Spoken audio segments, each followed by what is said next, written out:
welcome back to the...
Good morning. Hello. Hi. Hi. Hello. Hi. It will be Formula One.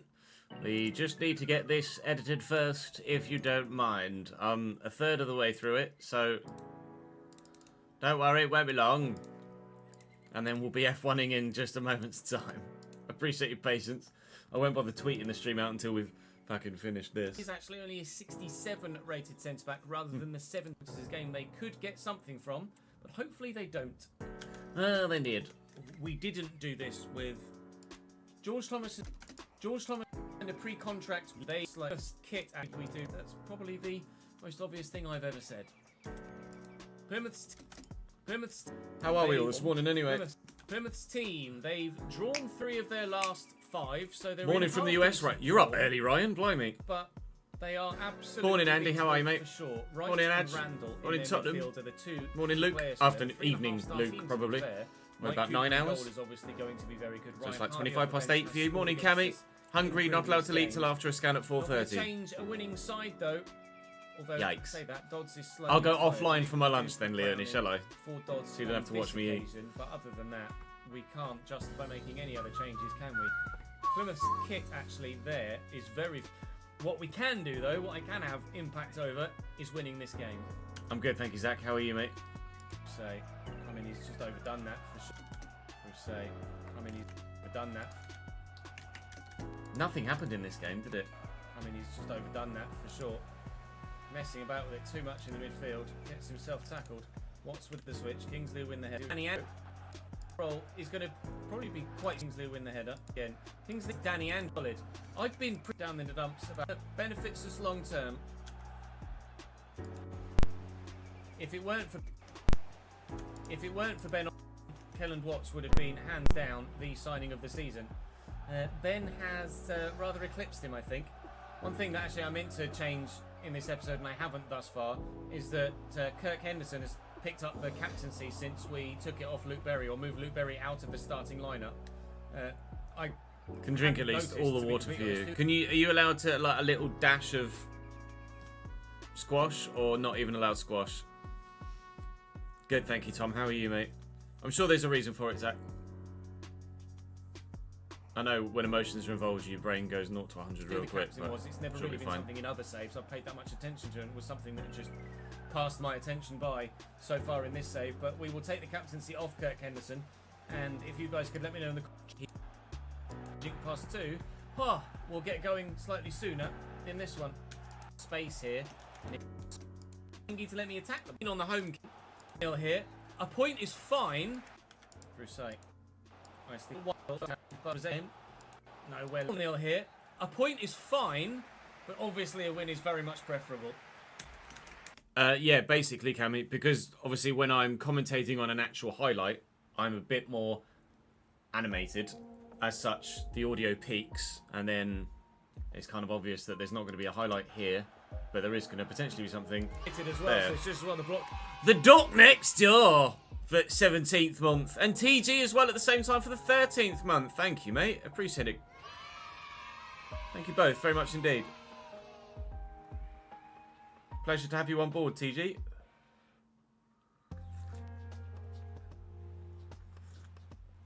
Oh, you're watching the Simon. Was that? I'm sure I can hear Jess. Jamie! Hello! Gotta get the games in before work. I appreciate the grind, Ryan. I appreciate the grind. Oh, Dennis at 2:30. It's always kind of... Came in from Kellen Watts, corner for Plymouth. We're near as like well as we did. Again! Good block. Oh! Handle on the run. Granola. He went. Charlton.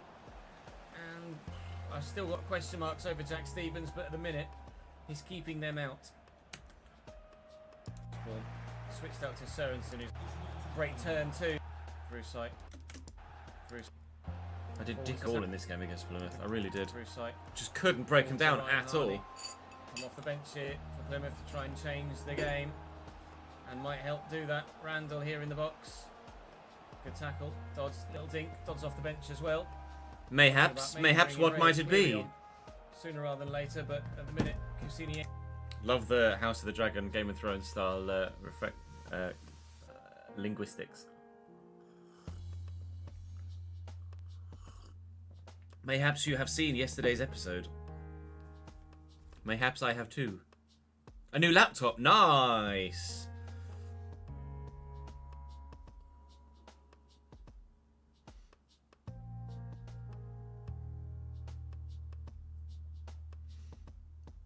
What did you go for in the end? Or what spec?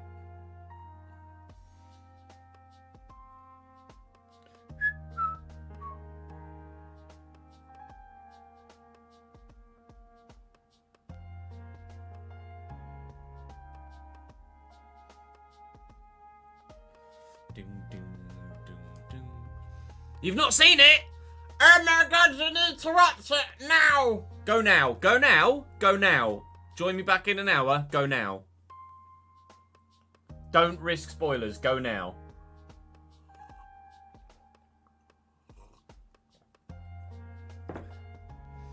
Don't risk spoilers, go now.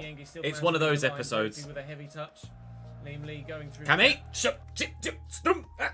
Ben Osborne will look to find him over the top with a sensational ball. And then it's Brophy on the edge of the box that's arriving, and Cassini Yengi's in here, and Yengi to win it for us. Defender gets a toe in against Plymouth. Into Vrusai. Ben Hardy. Lovely tackle by... Into Vrusai. So Ryan Hardy. Lovely tackle by Kellen Watts. That was vitally important.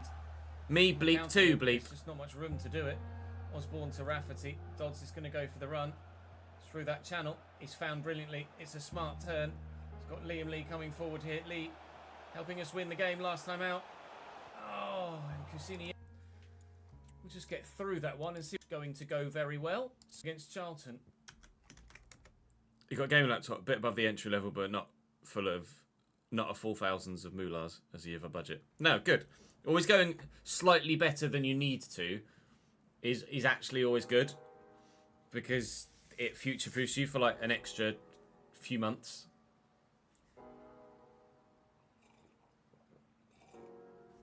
Also, Ads, what are you still doing here? You should be watching House of the Dragon right now. Fuck off. Of the table for an automatic promotion spot. Southampton challenging the very top. No goals. Archie on the bench side, we believe. We're going to make some changes for this one because I want my best team fit for the next game. Really know what else I can do there. I can't go back now. Accidentally went play match. Than Sim, so we were above Plymouth second time today if we possibly can. They've lost their last 4. One desperately. Again, at this particular moment in time. 3 points, please, gents.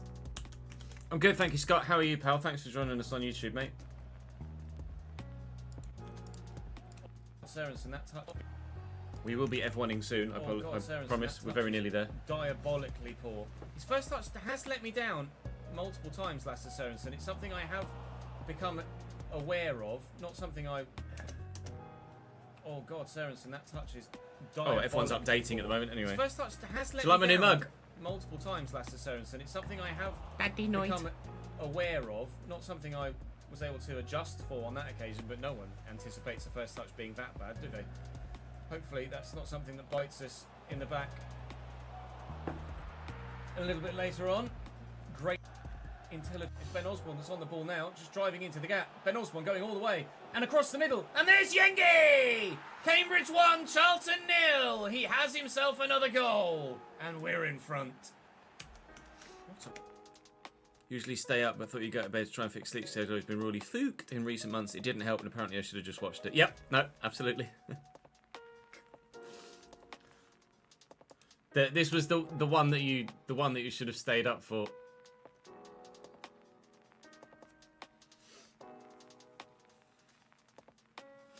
Do you have it recorded? Or do you have to wait now till the UK showing later this evening? Morning, Callum. All good, thank you, mate. How are you, dude?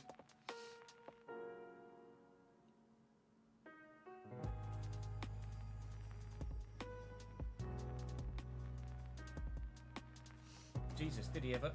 George Thomas looking for... Yengi will get it back on his right, and then... Not slop it. Header. Jesus, did he ever? Win that header. Behind. Not slop it. Slot it home. Slop it, lol. You record the 2 AM one. Seriously, mate. Go and watch it now. Good save by Maynard. No, Cammy, default. Corner. I say default. Default actually has brake linearity at 25. I dropped that to 0. Everything to 0 and steering angle, steering rate at 100%. Set piece takers. Henderson to Cassini Yengi on his left, maybe. Good save by the keeper, and he'll get to the rebound.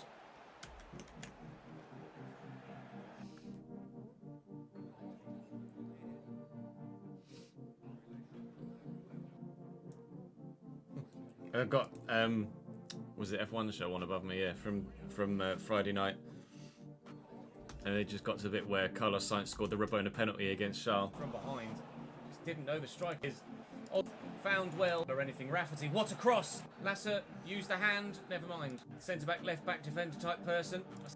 Appreciate it, Scarlet Speedster. Thank you for the support, mate. Ref.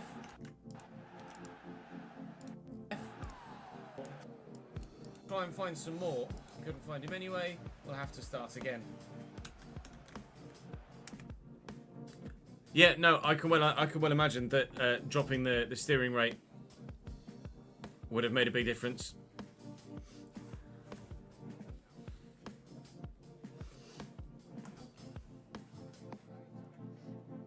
Watch it while leaving me in the background. Good man! Good man! Give us live spoiler-free reactions in the chat when you get to certain parts. I've got 20 years worth of practice, Cammy, and I'm still only slightly above average. Sorensen has done. Trying to shake off Lasse Sorensen has done so brilliantly, and Edun is in the box here, and this is dangerous. Really dangerous. Watson, saved by Stevens, out for a corner. We're going to make some changes of our own now. Bring some fresher legs on if we come on. I will do clear centre-back, I think, are the changes we're going to make for now. Dodds has had a quiet game as well. Bringing Forrest back from loan. As we thought he might be. More of an impact sub than he is a starter. Small, trying to make a big change a starter. Right, it's just Rafferty under control. Rafferty under control. 1 minute. Goals, guys, for your continued. To see you back here again tomorrow as we head into the January transfer window. We'll see you then. I'll see you then. Goodbye. Alright, just add the Patreon slates at the end, and then some music in the background, and then we can go vroom vroom around Brazil.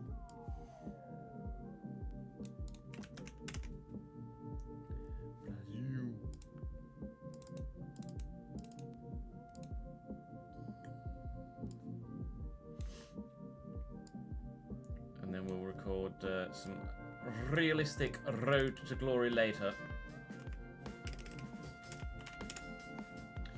Welcome back to the realistic Road to Glory. We are in December of this third season, so we're very nearly at the January transfer window. A transfer window that will likely be potentially more active than we thought it would. Brazil's your favourite track, is it? Professional how, Tinky? It's probably very unprofessional to do my editing on stream, but I quite literally don't have a choice, so... To a centre-back outright. I'm going to go and change Mackenzie to a centre-back outright. And then, hopefully, we can professional follow that YouTuber, up. yeah, maybe not stream. Win again next time out against Hull City. Match day 2 of the day. We have now changed Mackenzie to a centre-back. He is actually only a 67 rated centre-back rather than the 71 rated left-back or left wing-back that he previously was listed under. But his defensive stats are still absolutely fine. You saw in the last game, I'm sure. There's just not much room to do it. Osborne, one of the sides. But a point only against Plymouth, which is not ideal, but obviously not the worst either. It keeps us within touching distance of at least one of the sides above us in the table. Ipswich free, and Cassini Yengi for us this season. It's going to bobble free, and Cassini Yengi puts himself in the net rather than the ball. But crucially for us, he'd already done it once, so didn't need to do it again. Hooray! More boos around the valley for presumably the same manager in charge so far this season, but he might be gone. Right. I'm calling that episode, I Believe We Can Survive. And then the thumbnail is this.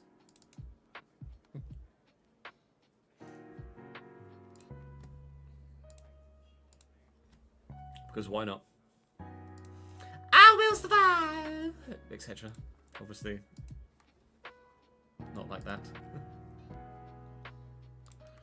The United States Sprint Grand Prix weekend is going up on the second channel today.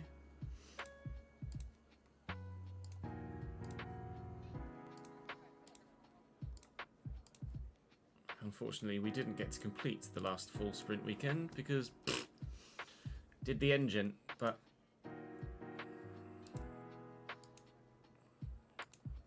hopefully this time we'll be fine in Brasileira. Oh, no. Right. Can unplug that now as well, I think. It's warm in here already. What is the fucking point? 24. Fucking Nora.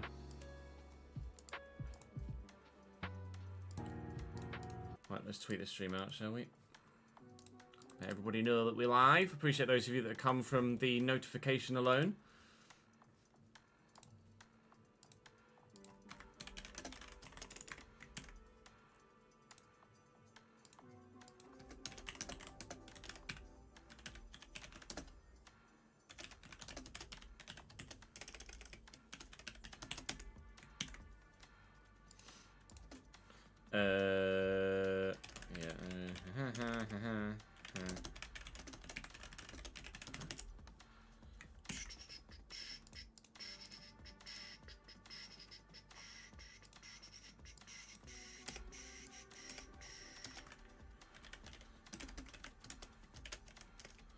YouTube.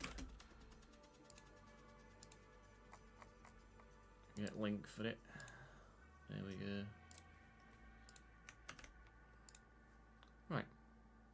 Le fucking boss. That's it. I need a picture of Mexico. For thumbnail for yesterday. So let's get a picture of Mexico. I haven't looked at it, Jamie. No, I forgot. Link me on Twitter or something. Beep, beep, beep. Beep, slap, slap, then away we go! From P fucking 11. Fucking yum.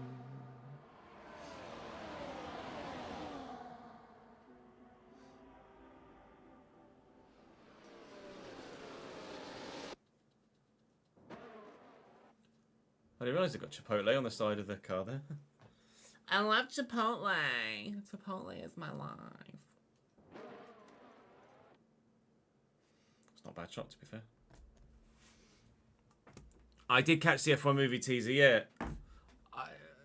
Undecided as to how good I think that's going to be.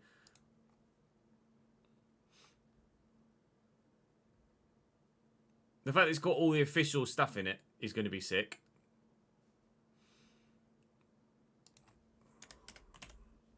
But when it comes to how they depict the speed, like the camera, the T-cam almost camera looks a little like it's probably just because it's different to how it looks in real life, but the framing looked weird. Like it was like, you know, when you're on your iPhone and you're at one time zoom and then you zoom out and it kind of fisheyes a little bit. That's what it looked like when they were on the car, and it was just a little odd. It just looked a little different. But I'm sure on a full movie screen rather than just my fucking iPhone, it will look fine.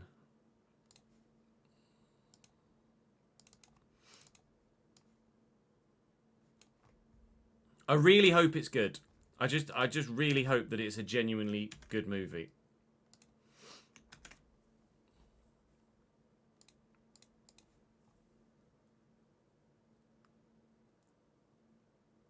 Devin Butler to make a cameo if they want 5 stars. That would be phenomenal.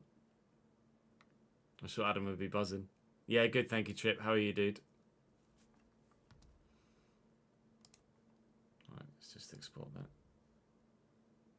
That's in tomorrow's, or the next, whenever Chris is able to get around to editing it. The next thumbnail made for the save. I think by what we did at the end of yesterday's episode, I think we've signed for Ferrari for next season, but I'm not sure. We completed talks, but then there was nothing really else said or done.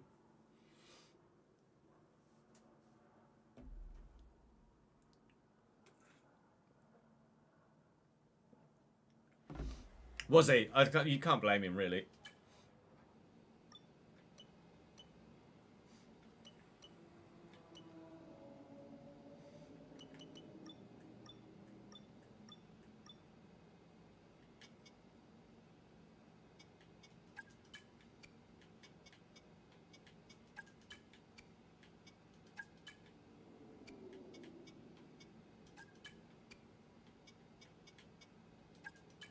Might put a new turbo in for Brazil. If I put the new turbo in for the sprint, then that might help actually. Because then if it goes pop in the sprint, then it's fine. Right, let's actually set the goals this time, because I forgot to do that last time. We'll definitely drive 220 miles. That's fine.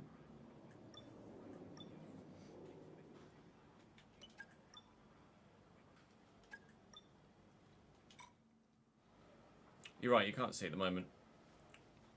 There you can. My mouse was hovering on my taskbar at the bottom, so it was doing that whole thing where it like closes everything and just shows the little thing.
Bear with.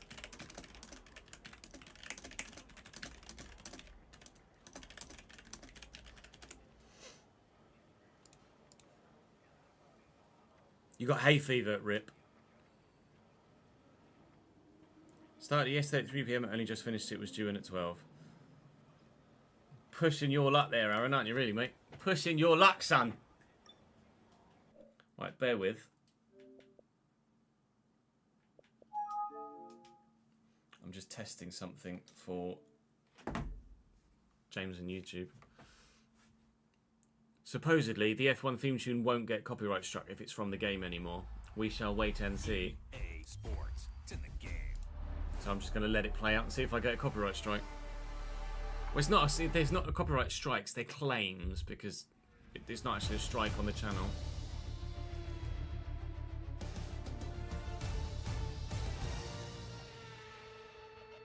Yeah, I was happy for Lewis as well, but obviously Oscar definitely had the pace to win.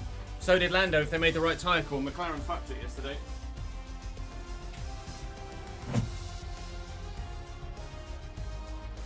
McLaren absolutely biffed it.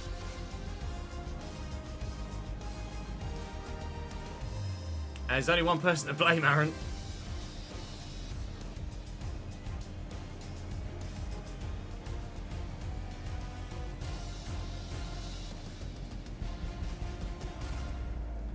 I don't think Charles is washed. There have been some he's been so very unlucky in the past couple of races.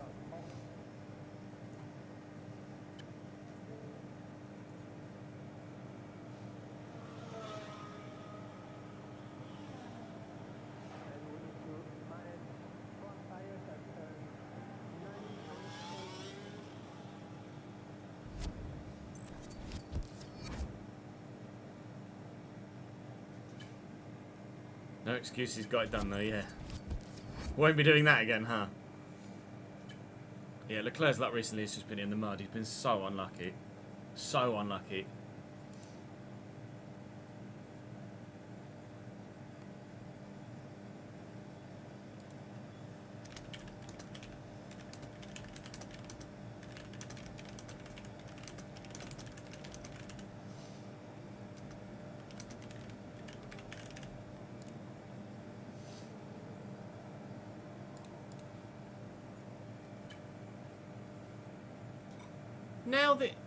Now the brightness is dull. That's so strange. Remember that yesterday when the brightness was really high? Now the brightness is really dull. On the monitors in-game. That's odd, that. Thankfully, the game has obviously been patched now and they've increased the effectiveness of curbs and sausage curbs. Thankfully, in Brazil, there aren't that many dangerous curbs. So we should be alright. Not going to be under that much threat of getting spat out or destroyed by a sausage curb or anything.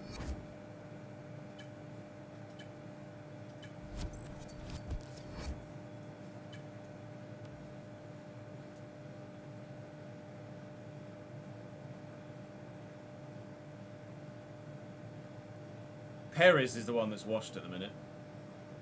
Oh, it's done it again, never mind. Is what it is. Did it save my moving of... No.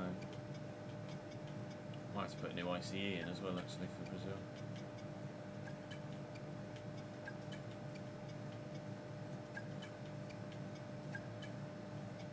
We'll go new turbo and we'll go new ICE as well.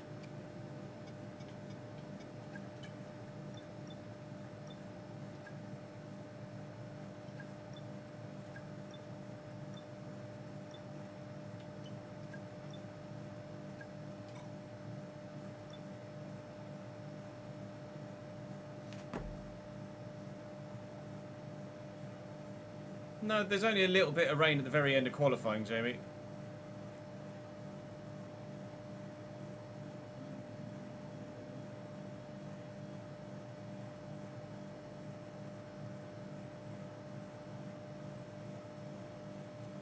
Rumour has it, Checo has to be within 100 points of Max by the summer break, and if he isn't, Red Bull can terminate his contract. What is the gap currently between Max and Checo then, Oliver?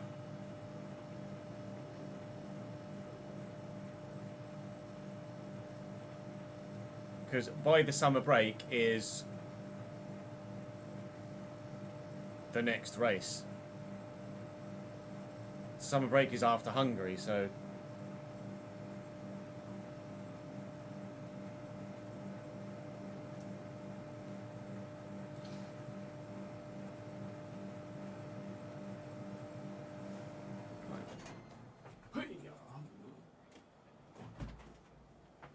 Let's hit record.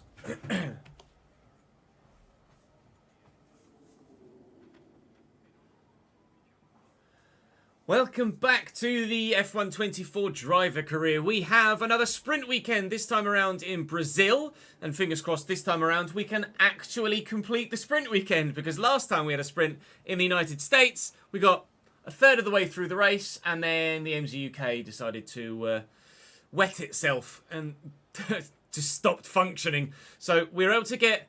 Well, we were close to getting, should I say more accurately, a decent result in Mexico. In the end, it just didn't quite work for us, and we dropped down to 14th, but there were points on the board in Mexico. If you missed the last episode, there was potentially very, very important... what's the brain? My brain died. Secret meeting.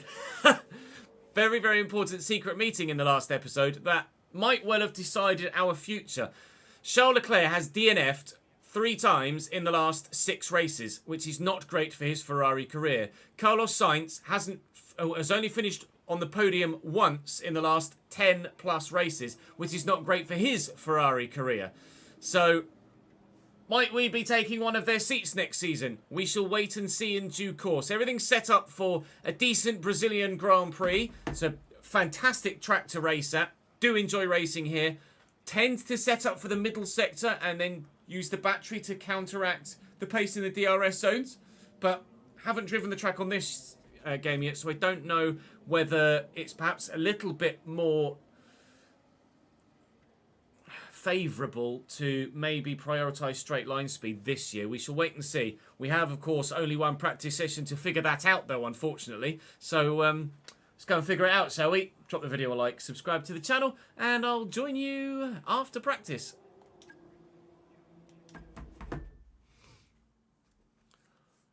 Good lad, ads. Go on, son. Welcome, everyone. You join us. I'm excited for you. Jose Carlos Pache, or Interlagos, as it's 137 points it's the gap at the practice time. moment. It's Brazil, and it's Well, great to- surely that means then now he is effectively gone. If that is the case, because he quite literally cannot close that gap. Because there's only one more race, and he would need Max to DNF, him to get a win and fastest lap to be within 11 points of the 100 mark. I've had a chat with the R&D team about the new parts, and we're happy that they've been integrated into the car okay. With any luck, you'll be able to feel the improvement, so go and give them a try. I will. Just loading this out. Bear with, BRB. Brazil, not Mexico, cheers. And just bring SRC up.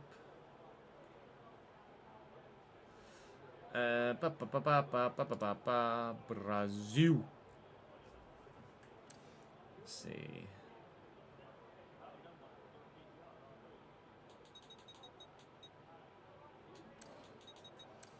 Okay. Slightly different setup in Brazil than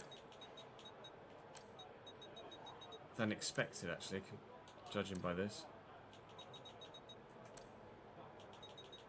They might actually have to tweak the setups again on SRC because of the change with the curbs, because obviously ride height is going to be a factor now, isn't it?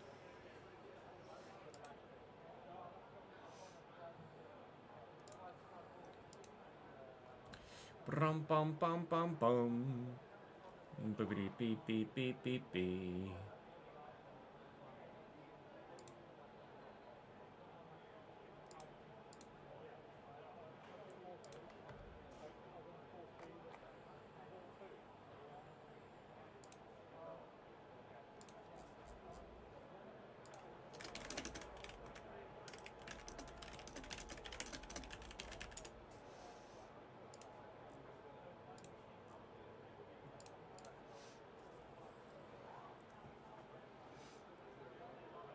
Apparently his contract renewal is full of performance clauses. It wouldn't surprise me. Nor would it really surprise anyone. Softs 33 laps, mediums, not sure, hard 72. Okay.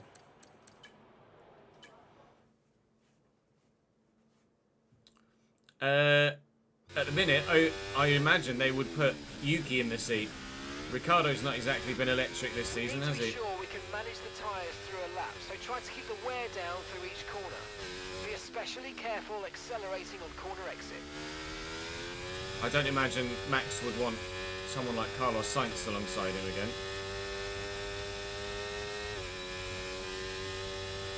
Although Sainz to Red Bull would be a madness, having previously been part of the Red Bull family, obviously.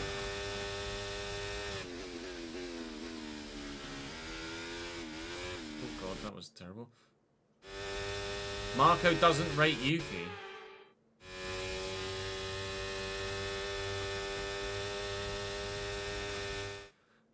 They wouldn't be sacking Checo mid-season, Jake.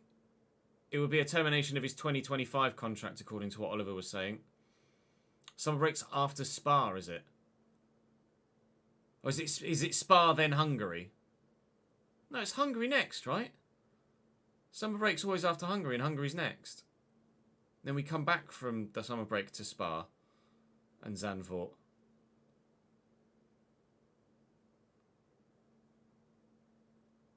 Hungary, then Spa, then summer break. Okay, I always thought the summer break was after Hungary for some reason. I mean, it used to be. Maybe it's different this year.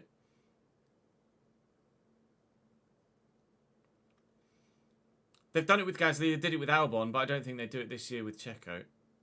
Or not judging by what Oliver was saying anyway. Oh, it's because of the long... But we had 24 race season last year. I'm sure the summer break was after Hungary last year.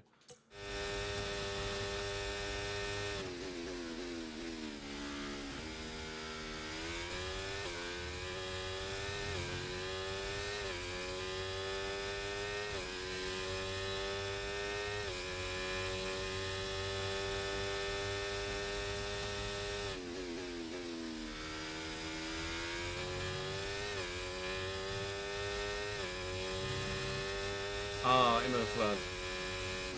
That wouldn't have changed when the summer break was, though, because that would have been... The summer break would have been scheduled before the Imola flood.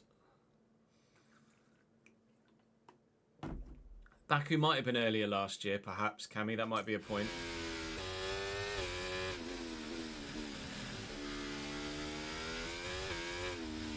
But then Japan was later, and Japan was earlier this year.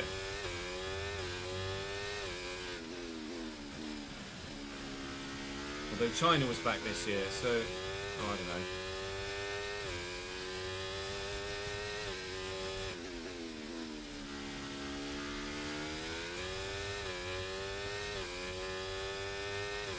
know. Hardtide doesn't feel great. Real lack of rear traction.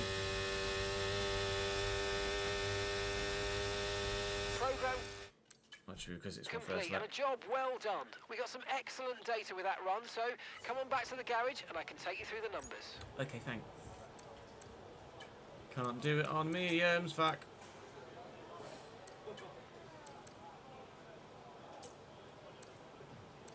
I'll do race strategy on the soft, why not? Do fuel management on the hards. Busby Len, thank you for the follow, mate. Welcome to the channel, dude. You think if Red Bull drop Perez just before the end of the season? In this Maybe. Program, we want you to focus on your fuel-saving technique. Lift and coast through corner entry to save as much as you can whilst keeping under the minimum lap time. The way Oliver phrased it was that it would be termination of his 2025 contract, not a replacement mid-season this year.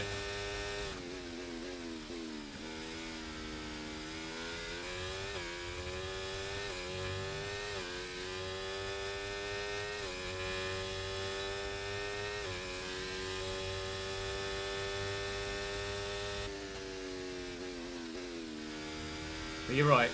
Checo not being up at the front is A, hurting Max, and B, hurting Red Bull in the constructors.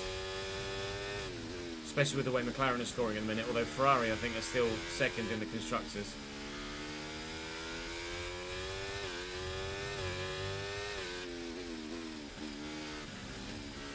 But Red Bull aren't that far clear in the Constructors now.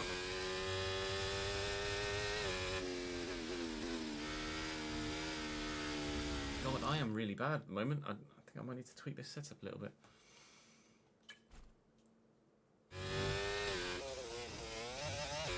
It's not Christian Horner's call though, is it?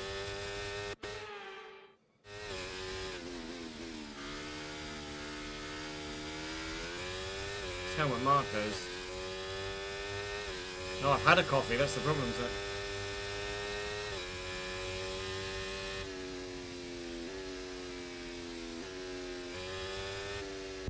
Okay, timed that wrong.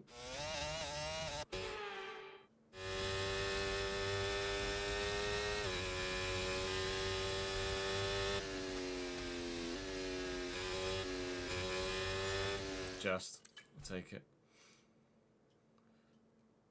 Horner and Yoss are not even remotely close to speaking terms, Zach.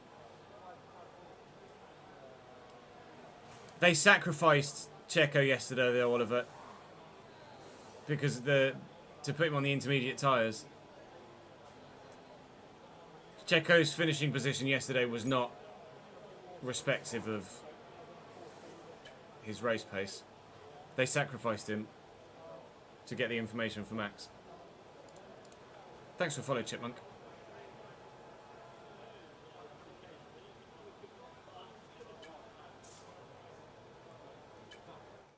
Now, the power combination or power equation at Red Bull is in disarray at the moment, Zach.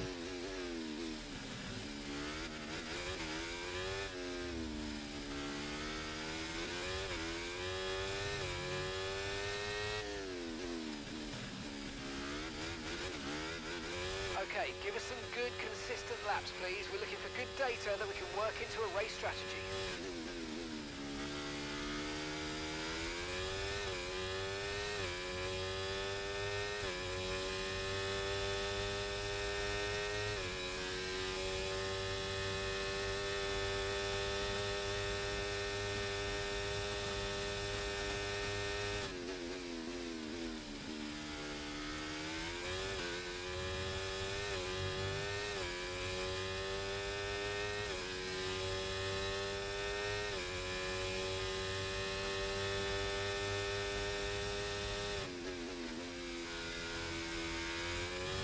I haven't actually seen the leaked messages coming.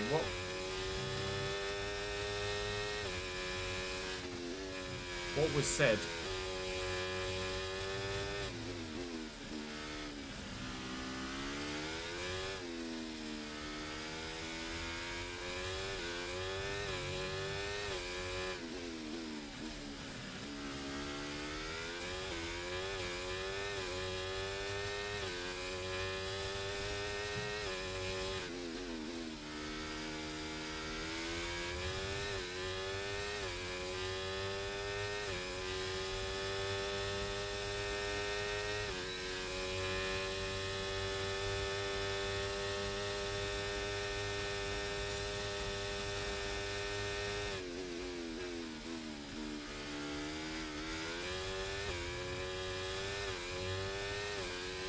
Car feels awful.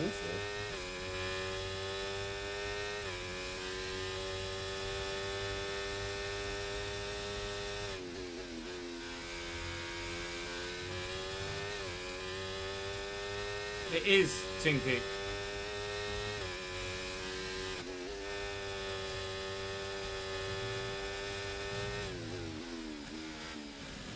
Really struggling with rear traction at the moment.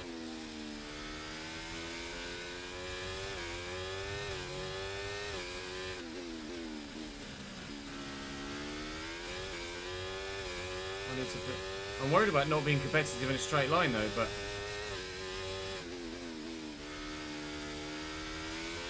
might have to put the rear downforce up a couple notches.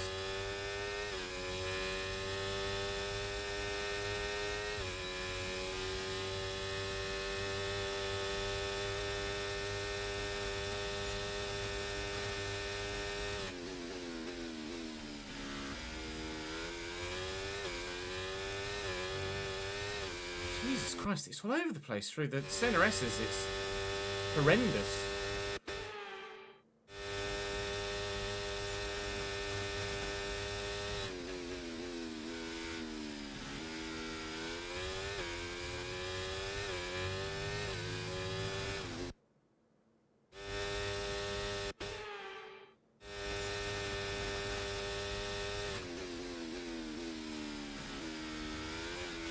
What is happening?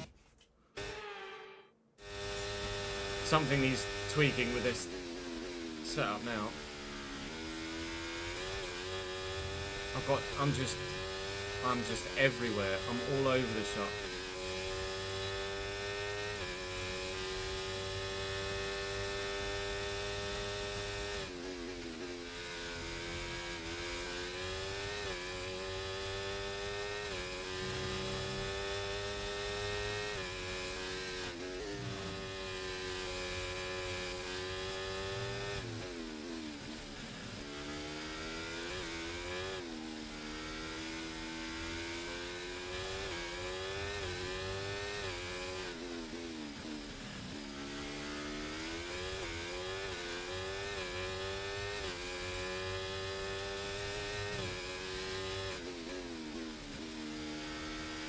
Car doesn't stop, the car doesn't turn, got no traction.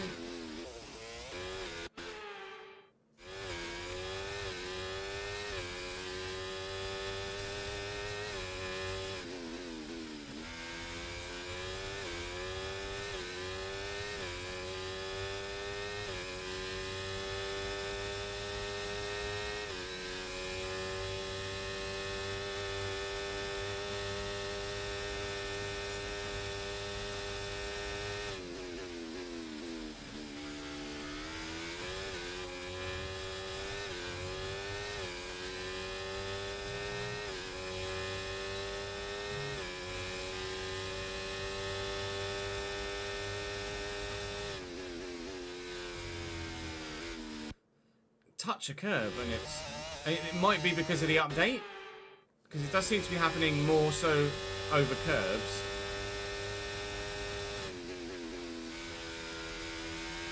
The car's just getting really unsettled over every curb.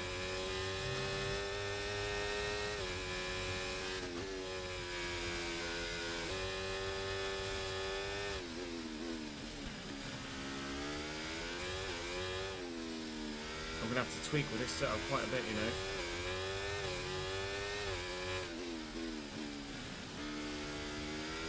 Normally it's a fucking sprint weekend as well, so I've not got the tyre sets to really be able to tweak and figure it out.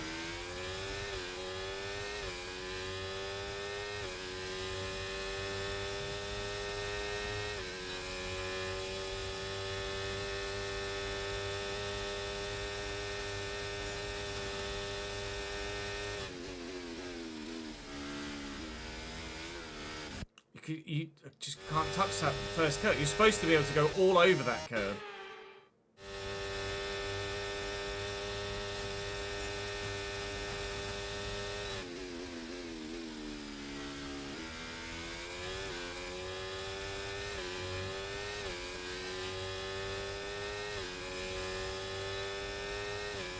Daniel's just all over me.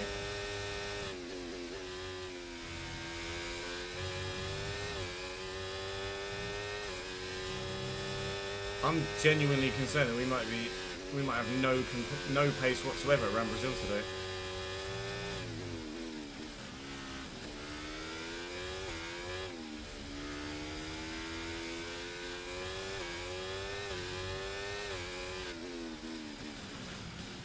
Cool. I've done more flashbacking in this practice session than I have done the past 4 races combined.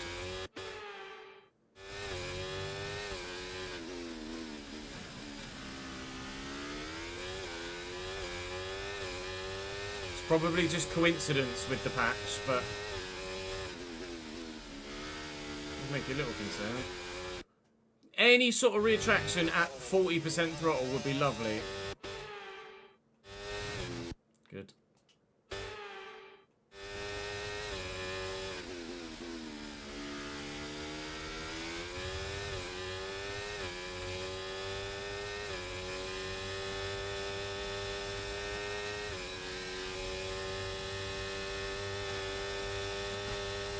buttons and trenches. You were the same here, were you, Hoggy? That's intriguing.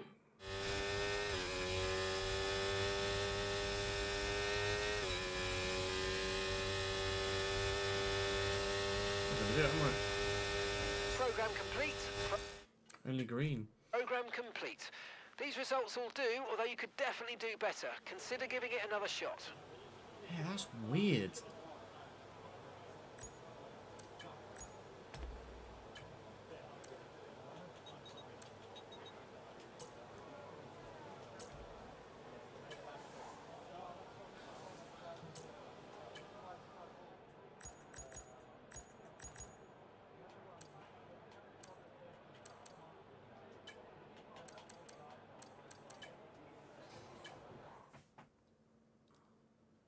It's not quite as bad as Baku last year. Like the car's stopping all right, but its traction's horrendous.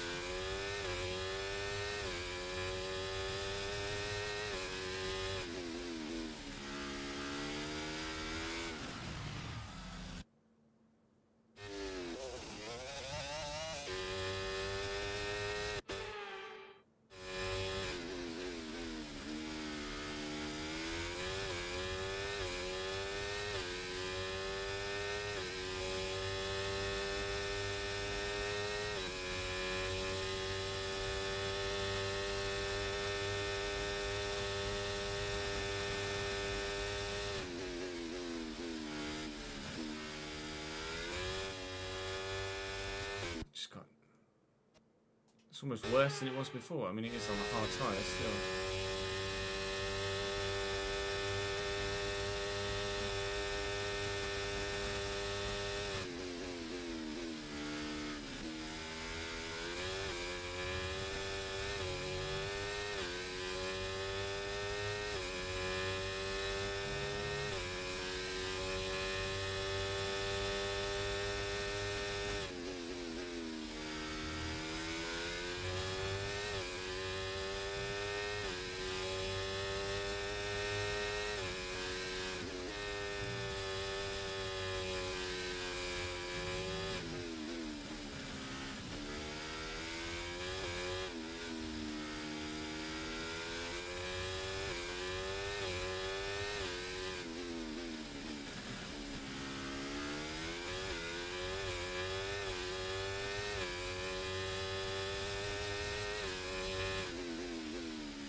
It's definitely better with more downforce.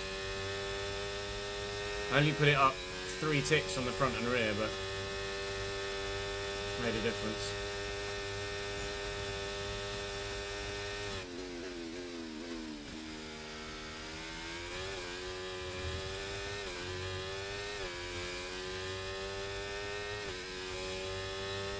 I'd be curious to know what my lap times were.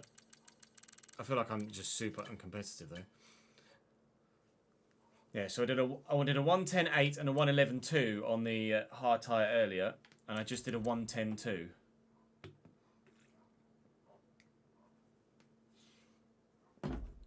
So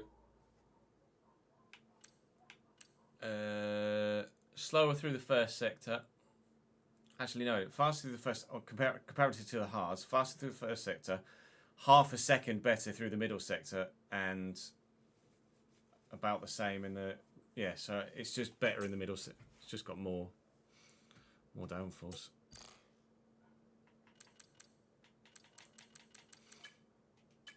I'll return to garage and I'll save the setup. I might up the ride height a little tick.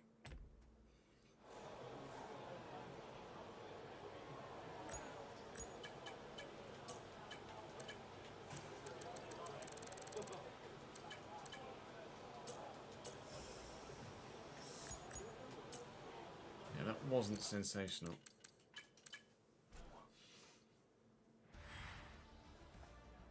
Definitely felt more stable though with the tweak to the setup. A little bit more downforce.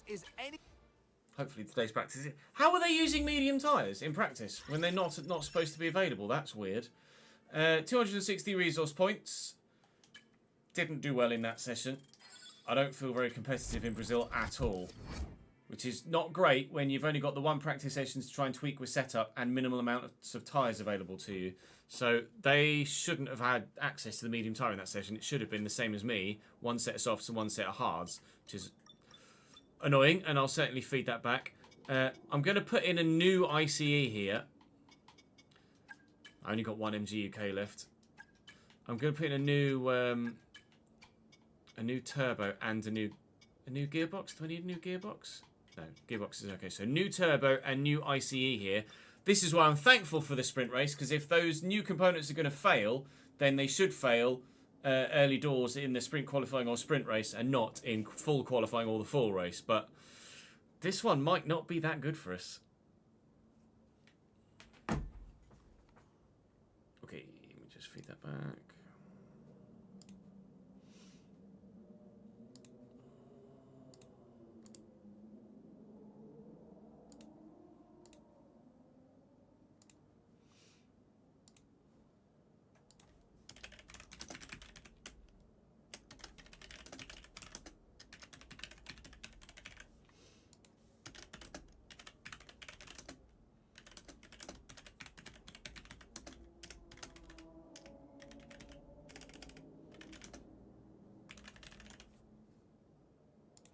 In the one practice session, in my Virginia Sprint weekend, I only had one set of softs and one hards.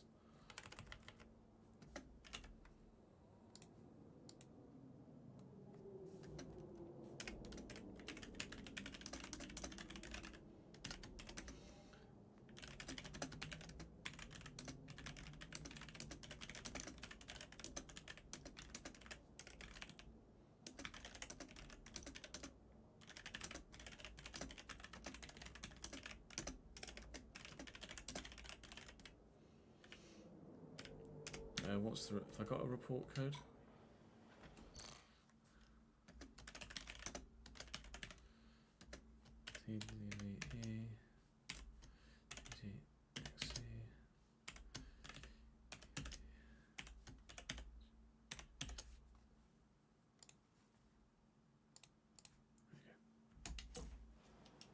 To sprint qualifying!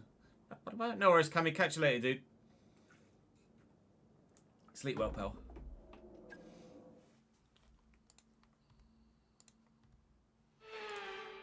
It's a Saturday showdown. Anyone fancy some hot laps around Interlagos? It's qualifying day here.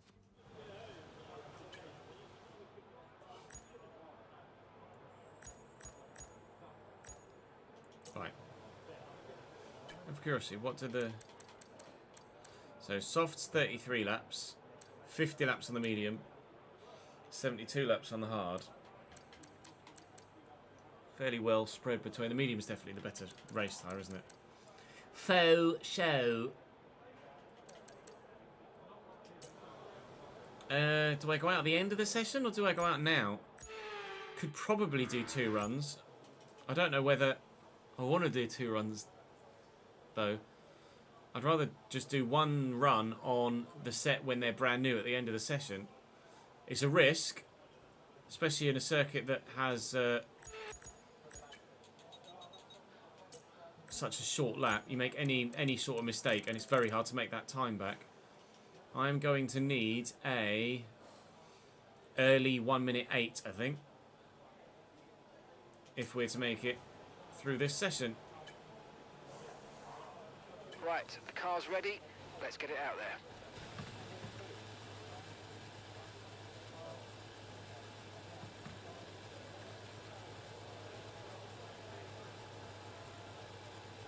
Allez, vamos. Brazil used to be the opening race, yeah, years ago.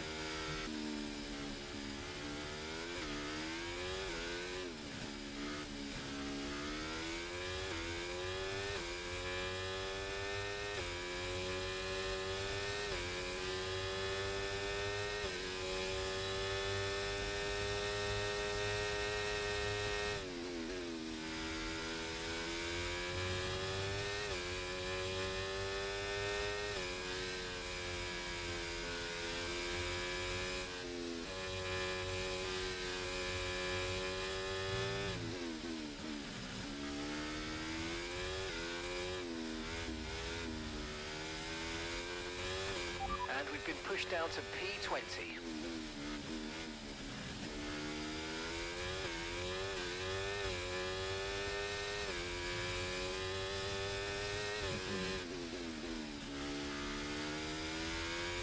Decent exit out of the south.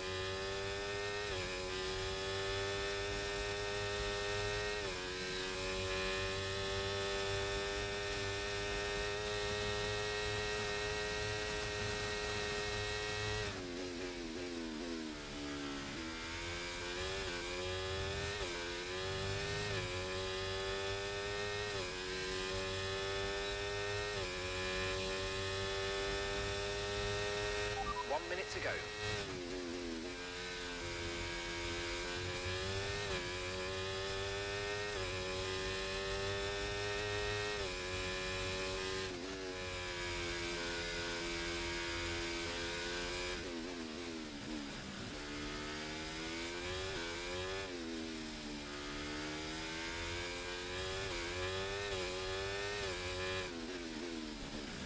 That's a mistake. Gonna cost me time. 30 seconds left in the session. Cost me a lot of time. And now is the bit of the track where we're at our weakest. Oh, I need a low 1.8 really if I can get one. And that is a 1.87. It's good enough for P15 as we cross the line. But others are going to go faster. Others have gone faster. That is us out of SQ1. In SQ1. Wow. Out of sprint qualifying in SQ1 is the way I should phrase that, isn't it? The mistake in the middle sector ultimately I think is going to be what costs us there. There was maybe another 10th and a half on the table. But we looking like we're going to start this the sprint race from last. I am going to start the sprint race P20. That is not great news at all. Go on, pal. Put your fucking foot down. Disappear. Oh, fine. The Williams will go. Oh, what are you doing? I'm clearly not on the lap. Just get to the pits, pal. Feel free to cut. Wow, Christ. Feel free to cut all of this, Chris. Retire from session. Obviously, feel free to put the bit in when I'm talking about where I'm finishing, but post that. Nobody needs to see that AI nonsense.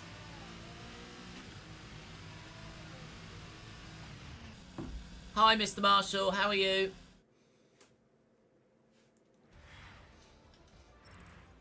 So that mistake in the middle sector cost me maybe 3 or 4 tenths. And 3 or 4 tenths was probably about where we were in terms of getting through. Daniel and Logan not on the pace. I was a little bit further back. And then, I mean, it's so close in a lap that's this short, as you can quite clearly see. Less than a tenth separating the top 5 there in SQ1. So we'll see how the sprint race goes. If that's terrible, then well, no, I'm not gonna lower the difficulty. I was gonna say I might consider lowering the difficulty a little bit for the race, but there have been races where we've been quick, and there have been races where we haven't at 105, and I'm just gonna take it on the chin. If I'm shit at Brazil, then I'm shit at Brazil. I never used to be shit at Brazil, but maybe I am this year. I did a track day at Silverstone a few years ago. Christ, it was like 2012.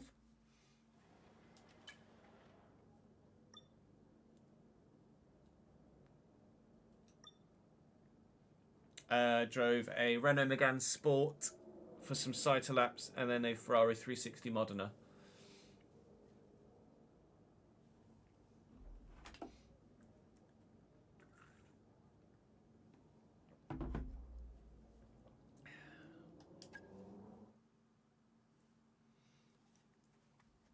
Modena, however you want to fucking pronounce it.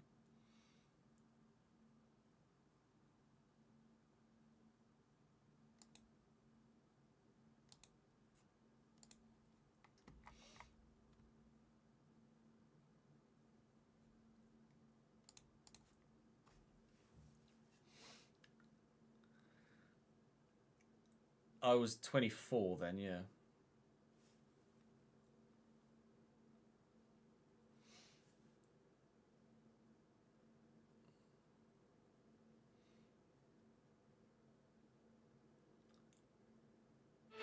The older you get, the faster it goes, Zach. Well, it's been a long time since...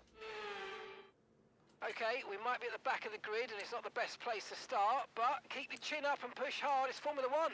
Anything can happen. Anything can happen. Everyone else, other than Sergio Perez, starting on the mediums. Ideally, it wants me to start on the mediums because of my poorer tyre wear.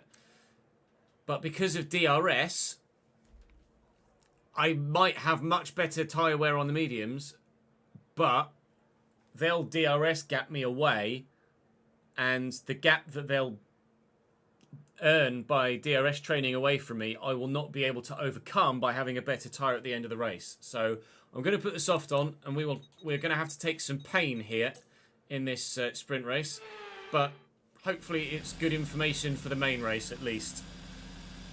Might be a bit of a painful weekend, this one.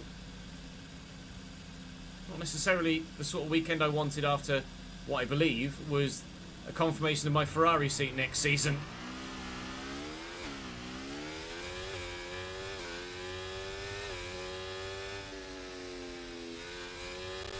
We're not seeing any technical issues coming off the practice starts. Watch the RPM on the full start. We don't want you to bog down.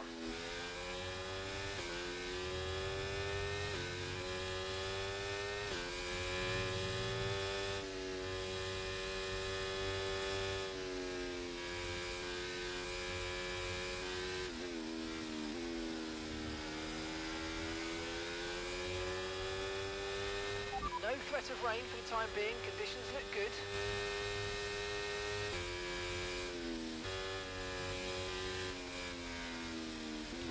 Pay attention, Chaz. I was reading chat. Like, time does go quickly, but that's not to say that you can't fill that time with a lot of stuff.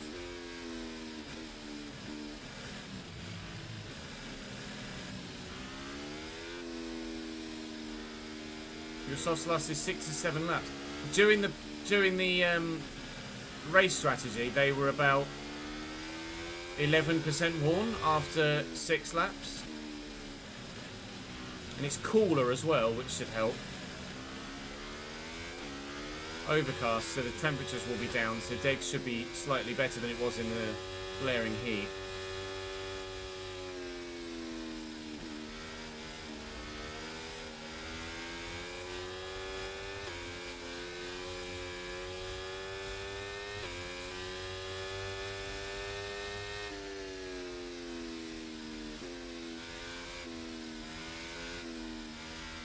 I literally got nothing to lose, you're right, other than bits of the car.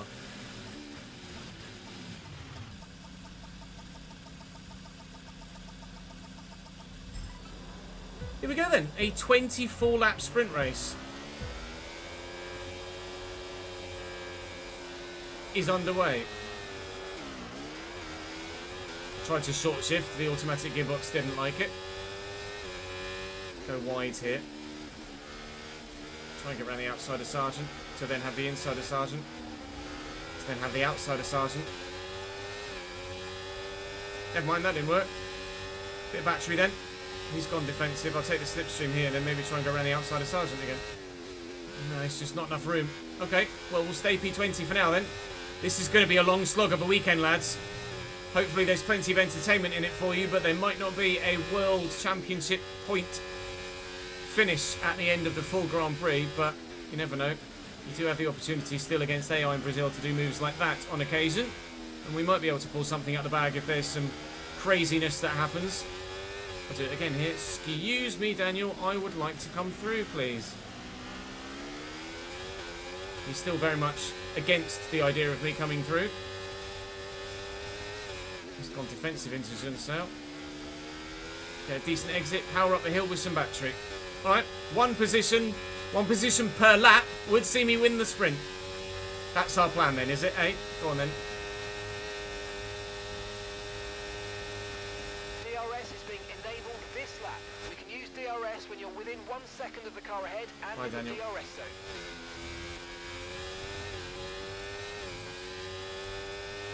I think he locked up there. I might have spooked him a little bit flying up the inside, and I think he locked up his front left tyre.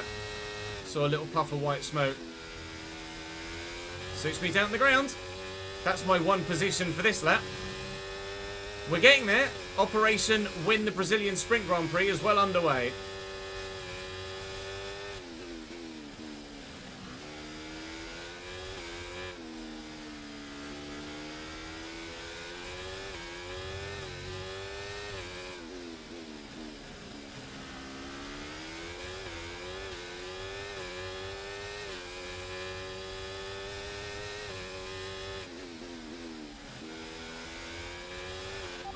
Overtake button more. It's time to utilise some of this energy. Come on.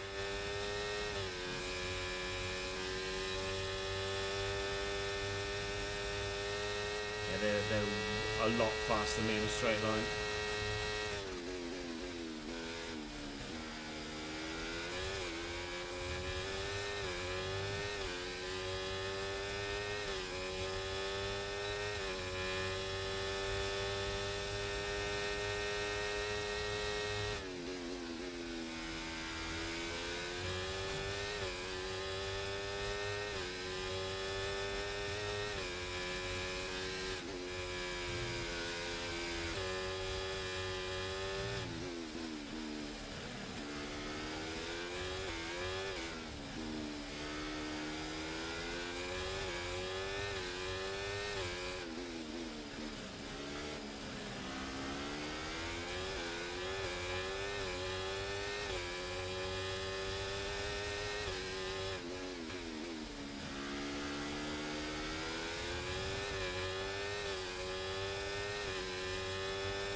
I put in 2 laps worth of extra fuel, right?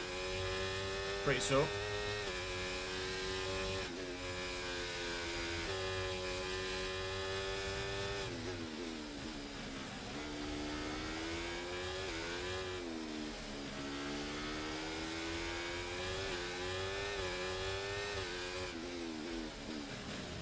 Fuck's sake.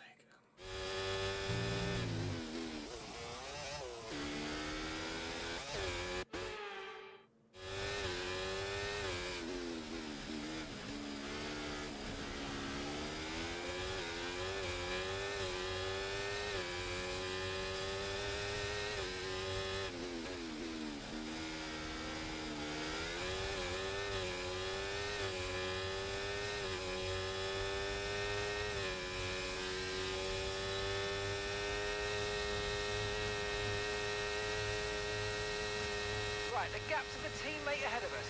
3.0 seconds.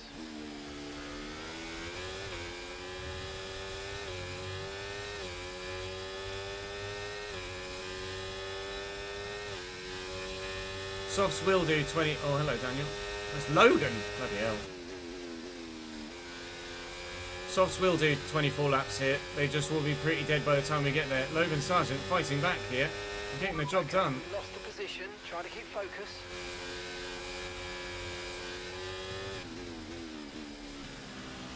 Just the pace that Williams is so good. We are strong in this middle sector. Can't help feel that my strength in the middle sector is outweighed by my weakness down the straight.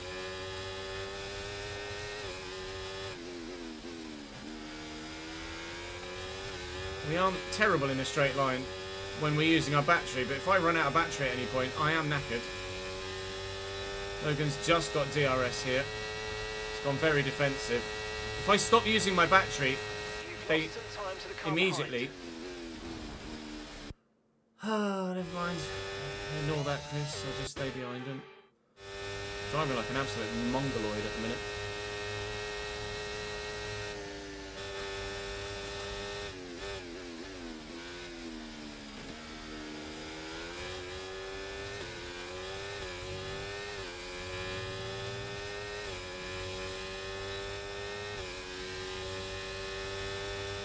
away, Daniel.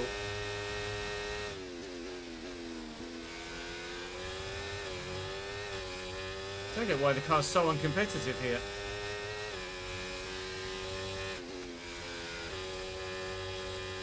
It's a track where we should do well.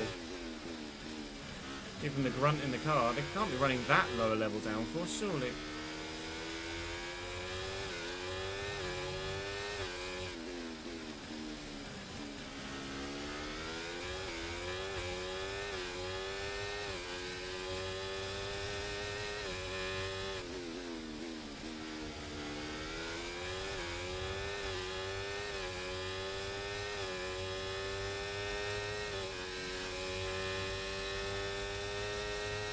Logan's going to be vulnerable now because he's not got DRS. Is he going to leave Racing Room? He decides to make a couple of jinks left and right there. Weren't particularly comfortable to be alongside the car whilst doing, but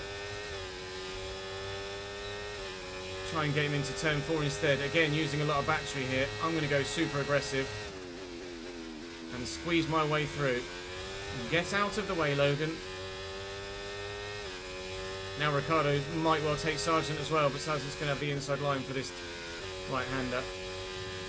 Right, can we close the gap to those in front? Or are the three of us at the back here now just cut off?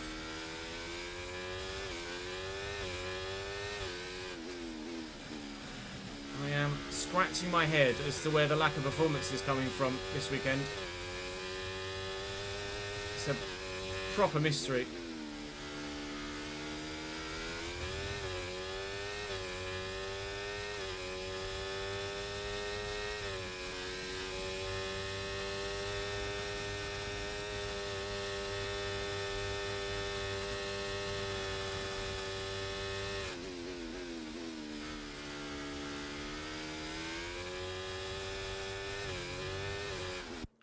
What in the fuck is happening at Brazil?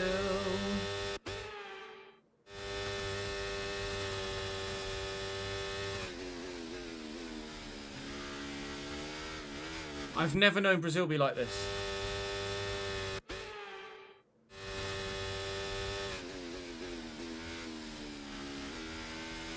If I was running a low downforce setup, then yeah, sure, I'd expect the loss of grip.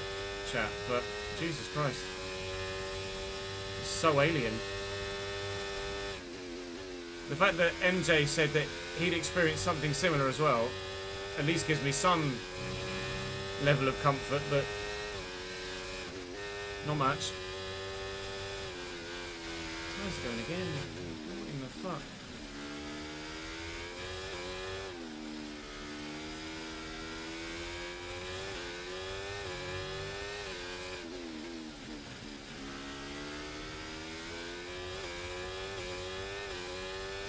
Rear tyres are hot too. That could be a factor. Well, it's definitely a factor. It's the first time we've really struggled with tyre temps anywhere. I'll be honest, lads. I think I might just retire.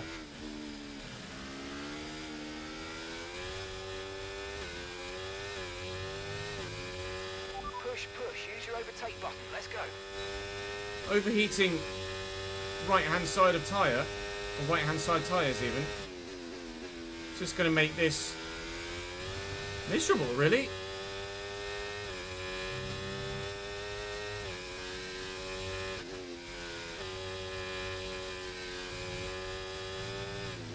We've not encountered overheating tyres anywhere this year. Last year on 23, with being on controller and having ABS turned on, tyre temperature issues were a thing, and they had been for a few years actually. This year that has been completely taken out of an effect, which has been delightful because I've never had to worry about tyre temps anywhere. But here, I mean, it's massive. 109 on the rear left compared to 105, 110 now. Keep managing your tyres, manage your tyres. I can't manage my tyres. Daniel's locked up and gone long. And then, you know what? You know what? How did that not... Oh, that was polystyrene. How did that not take a tyre off? Oh, I was trying to crash. I'm retiring. Right, we're going to tweak the setup for the main Grand Prix, because in the sprint, that was not it. It was possibly the worst part of any race I've ever had on this game so far. And I'm at a complete loss as to why that's the case.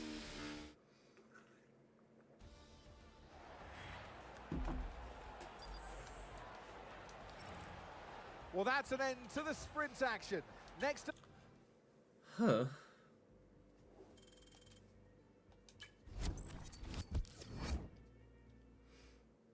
I don't want to lower the difficulty.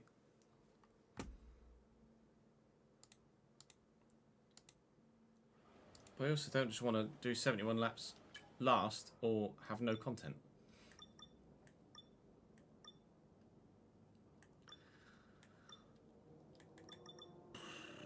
I think can you, if you can change parts between sprint and the full qualifying, then It's a Saturday then showdown. can you come out of Parc Fermé and change more of the setup as well? Yes, okay. So obviously I can't show you this because it's an SRC setup, but I am going to change the setup slightly and hope that it makes us quicker. Well, it says lower tyre pressures also contribute to higher tyre temperatures, but my tyre pressures are maximum. So I think the soft tyre might just be one that we have to completely and utterly avoid for the Brazilian Grand Prix weekend, or for the Brazilian Grand Prix itself. I'll try the top speed setup rather than the outright pace setup from SRC and see if we can find ourselves any extra pace here, because that previous setup I was absolutely nowhere. We'll oh, the fuel is already taken out, so that's fine. We'll go out on this soft set, but it's going to be a medium hard Grand Prix for me, that's for damn sure. And this is going to be a mystery as to whether we can actually do anything other than finish last.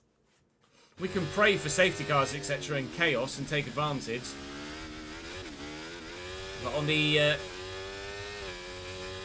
day after, or race weekend after signing for Ferrari, not exactly the best of showings for us here, is it, really?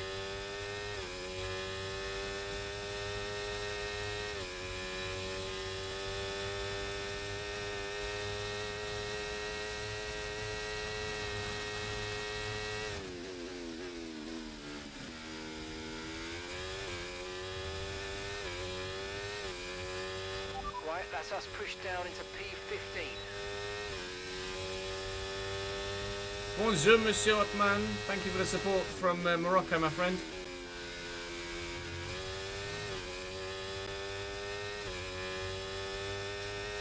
Merci, monsieur.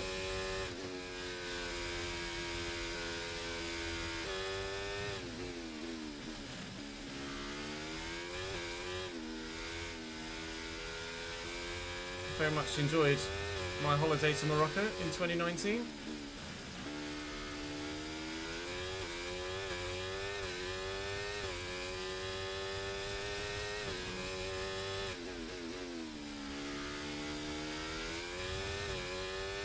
I've got significantly less downforce now, but the car does feel more balanced, weirdly.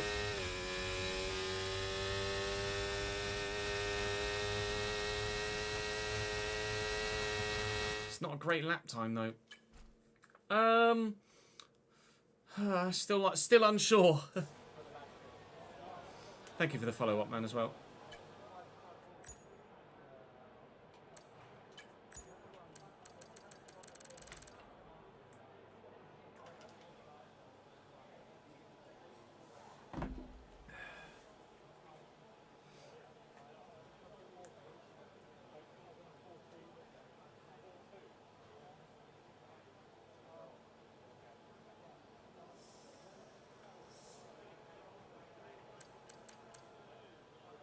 I don't know.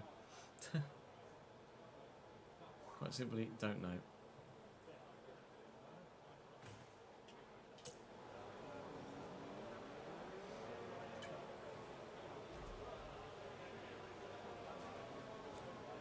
Everyone ready? Okay, let's go.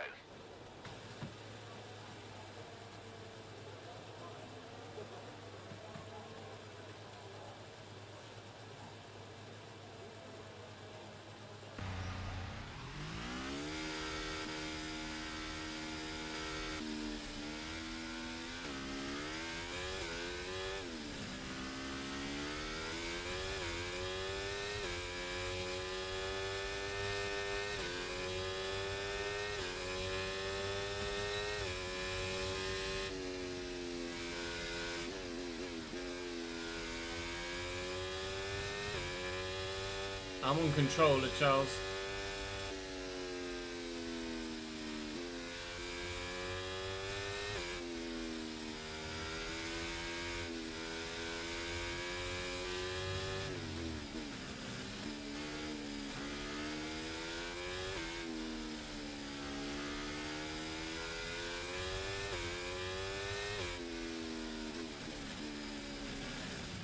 Go, Checo. Okay, that's P19, P19.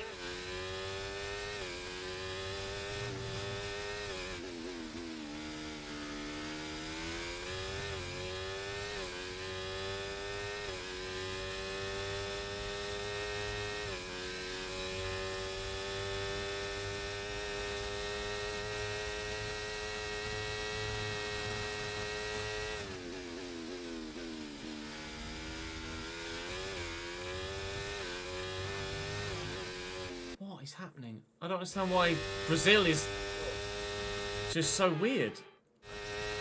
The car handles weirdly, the traction's strange. It feels like a completely alien circuit to what I'm used to on previous games.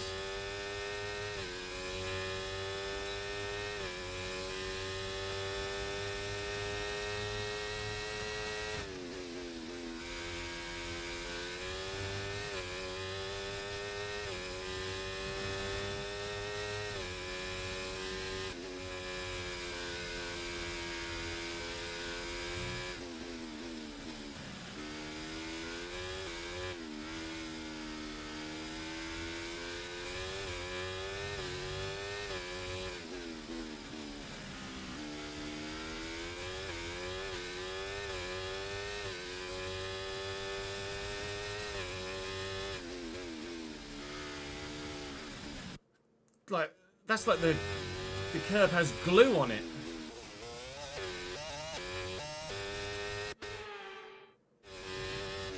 Fuck me.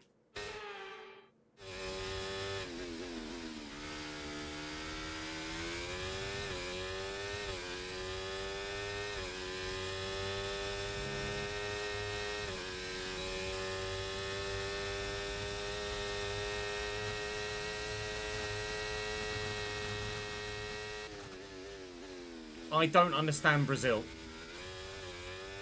P20. The AI are just so fast here.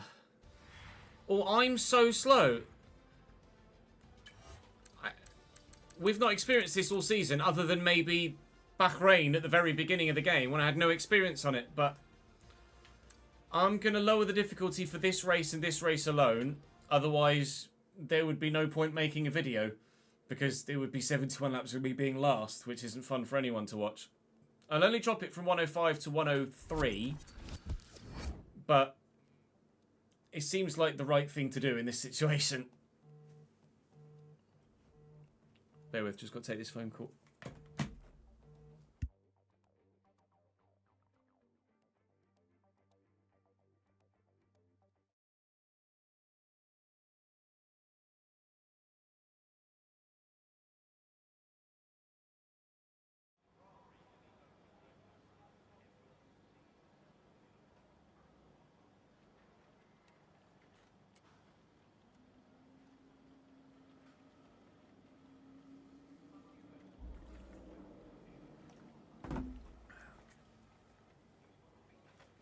I did change to newer parts, Scott, yes.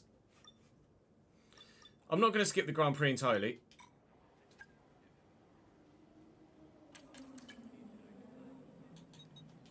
No, it was confirming that my car was going in for fix tomorrow, Trip.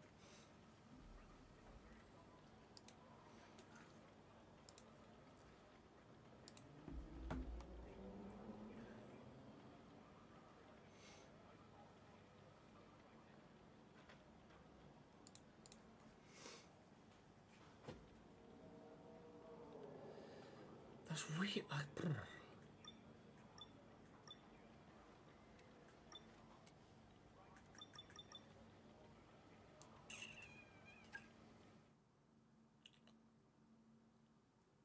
It's just really weird, isn't it?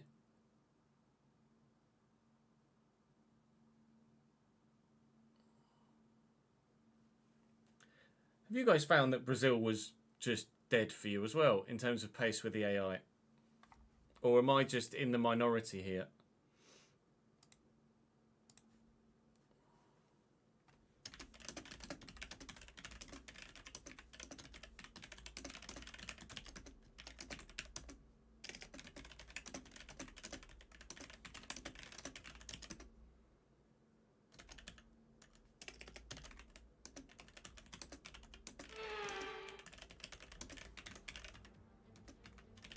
Welcome along then to where heroes and history are made. It's where the 2008 title was decided in the very final.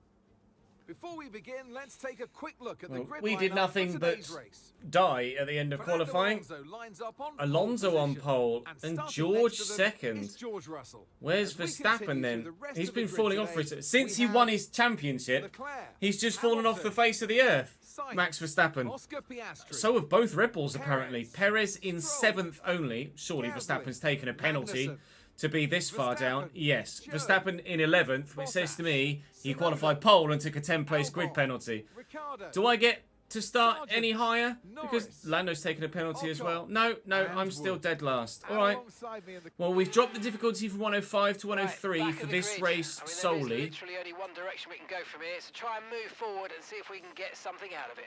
It reckons I could one-stop it, and it would be the faster way to do this Grand Prix.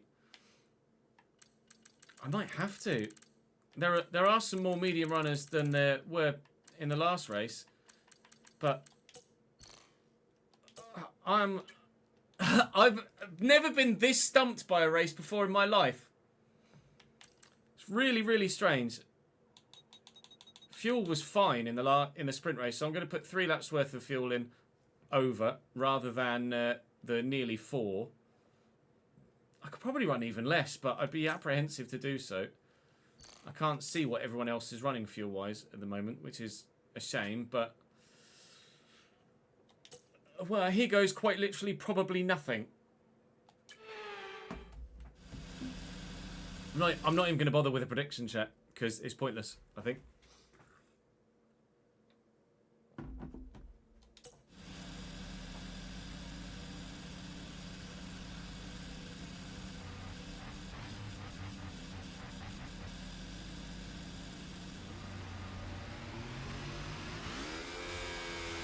Hello, ads.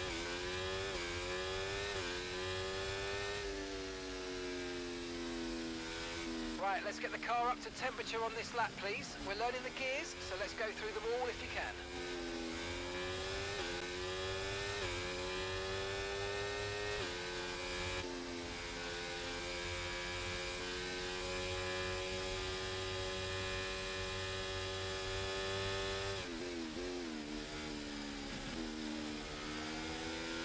Did you get a proper jump scare when you think she's getting away and then all of a sudden she doesn't get away? Okay, radar is clear. Weather is looking good for now. Because I fucking did. Lying there in bed.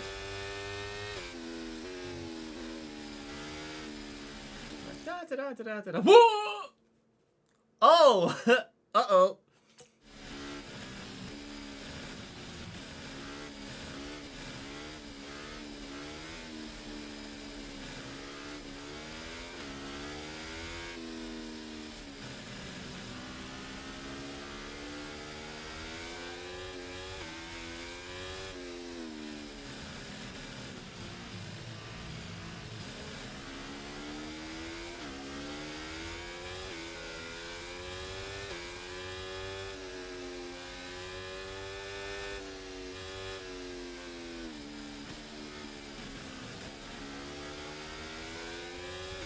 true.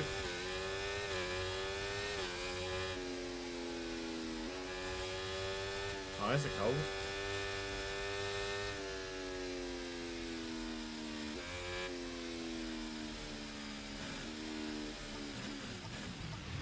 Let's try this again, shall we? Here we go in sprint format. Didn't go very well. Let's try it in race format with an entirely different setup and see if this is better. It wasn't in qualifying. Maybe it will be in the race. I can't say as I'm confident, but God, we're slow through there, aren't we? Can't say as I'm confident, but I'll give it a go. Hopefully those on the soft tyres will have their pace foiled by just no room and free air to maximise the pace that they have on those softs. We will look to medium hard one stop, but we can always throw in a cheeky soft stop if we feel like we need to. Surprised Esteban's going defensive there this early doors. But we'll use... Oh God, they broke very early. Okay, cool. If I go from being nowhere to winning the race, from dropping from 1-0... I'll just start the race again. Oh, I'm so sorry, Chris. This has been an absolute shit show. If I go from being dead last to winning the race from 105 to 103, then absolutely not, Jamie. Nothing worked in the sprint race at all with significantly different wing setups. Nothing really changed in qualifying, but in race trim, we might have slightly better luck. I hope we've got slightly better luck. Otherwise, this is going to be a very short video for you, isn't it? And I hope it's not. Lando and Esteban having a bit of a fight. I've got a bit of a cutback on here. If I use some battery and maybe get a bit of a slipstream off Lando, is it brave to go up the inside? It's probably stupid to try to go up the inside. I've gone up the inside and I've made 2 places. I still don't think that the drop from 105 to 103 is going to make me fly past absolutely everybody. Certainly not. But I'd like to at least be as competitive here as I have been in previous rounds of the Grand Prix and still have some fun. We are trying to make entertaining content at the end of the day. And me being last for 71 laps isn't fun for anybody involved. On the medium tyre though, it is going to be hard to be competitive in the opening stages. Are you going to give that up? He's not going to give that up. Hard one, hanging it out. We'll use some battery now to get away. I'm running much less downforce, considerably less downforce in this race than I was in the sprint. So hopefully we'll be more competitive in a straight line. And fingers crossed we can just keep up through the corners. DRS now active obviously after 1 lap. But everyone else being on soft tyres, or mostly everyone else being on soft tyres, it's going to mean that they're significantly faster than me in these early stages, so staying within DRS ranges can be even more important than it was previously. I might just have to... Jesus, he cut across me there. Might just have to settle for sitting behind a soft runner. I mean, he cut across me, mate, so... I just have to settle for sitting behind a soft runner, sorry, and getting dragged along rather than actually being too competitive in the opening 5 to 10 laps, and then our tyres should... hopefully start to come back towards us and make us more competitive again. Who knows at this point? It's an absolute unknown now what's going to happen at this Grand Prix. What's temps looking like? Still definitely hot on that rear right, aren't we? But not yet too hot. Someone's had a massive lock up there and gone straight on. Not sure who it was. Sergio Perez by the looks of things. And everyone's backed up a little bit. You don't want to do that, Checo. Because that's just not going to give you any sort of chance of signing a new contract at Red Bull, is it? Going very defensive into 4. This could get slow through here. Another lock up from someone. Little lock up. Perhaps from one of the Williams in front. Bottas and Sergio Perez side by side here. Bottas actually gets the move done. I'm going to try and cut to the inside here. Maybe we can have a look at one of the Williams. It's going to have the inside line here, though. Well, we're more competitive at 103, but I'm certainly not racing around the outside of everybody, am I? just got it stopped. Bloody hell, that was close. I nearly ended up inside Logan Sargent's car then. Crucially, we did not.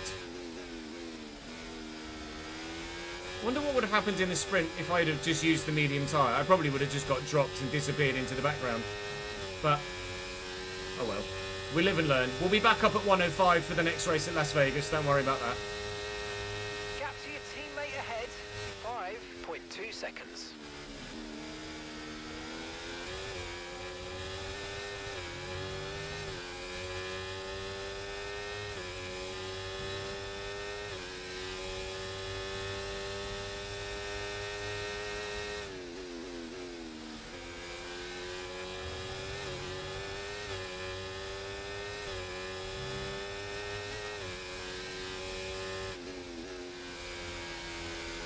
Checo and Bottas still going for it. Checo's finally gotten past.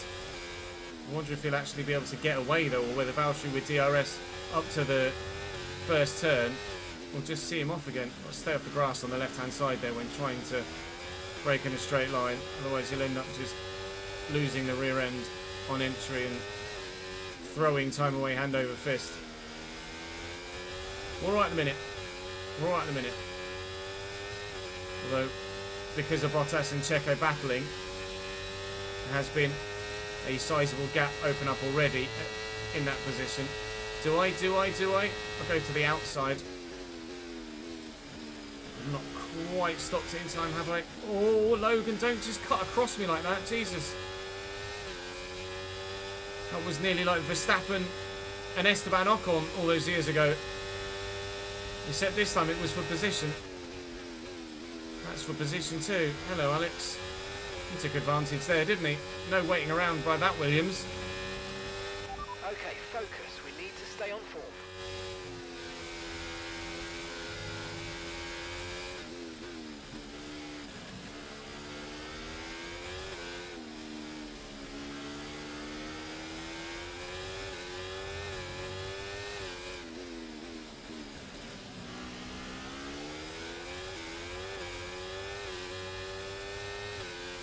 Yeah, Norris at pens.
I don't know how much of my tyre wear here in the sprint race on the softs came from my high tyre temps, or whether genuinely that's just the sort of tyre wear to expect on the soft compound here. If that is just the genuine level of tyre wear, then we should hopefully find that these mediums now, within the next 2 or 3 laps, might become the better tyre to be on, and we should start to make some progress. Checo quite simply just can't get away from Valtteri Bottas at the minute. Even though he's in a Red Bull, he is considerably struggling right now. Alex is definitely getting held up by his teammate. I can't seem to get past either of them right now. They get a better exit out here than me, and because of that, I'm not able to use that whole dive up the inside into the right-hander here technique that usually earns you a position or 7 in a Grand Prix. The rear does still feel quite light and floaty at certain areas as well. where there's an elevation change or a little crest, back just wants to step out on you all the time. So I'm being very hesitant on the throttle. And at a track like this, you can't really afford to do that because it's just making you significantly slower. I can't take advantage of any sort of straight line speed advantage or tyre wear advantage at the moment because they're better than me in the traction zones, or they're more confident than me in the traction zones. So they're putting the power down earlier, and even though I'm gaining again by the end of the straights, because they've had that initial getaway, I can't reel them back in. This is going to be a very, very tactical race from here. Hopefully our one-stop works for us, but it's going to have to do wonders, I think, to see us move any further forward than where Checo is currently.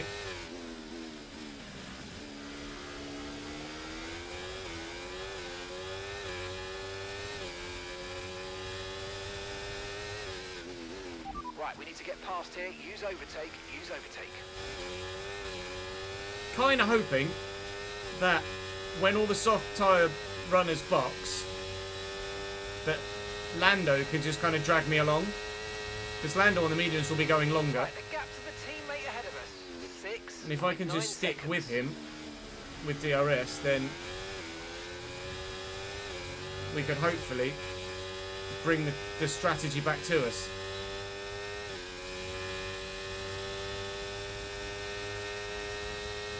This could be one of those long, hard, blood, sweat, tears weekends. Well, it already has been one of those long, hard, blood, sweat, tears weekends with no reward. There might be rewards at the end of this Grand Prix now, but you can quite clearly see, even having dropped it from 105 to 103, still struggling to be competitive here in Brazil. Something to be aware of for future seasons, although obviously in a better car, maybe, in the Ferrari next year, we might not suffer quite such a fate. Time will tell. We'll find out when we get there.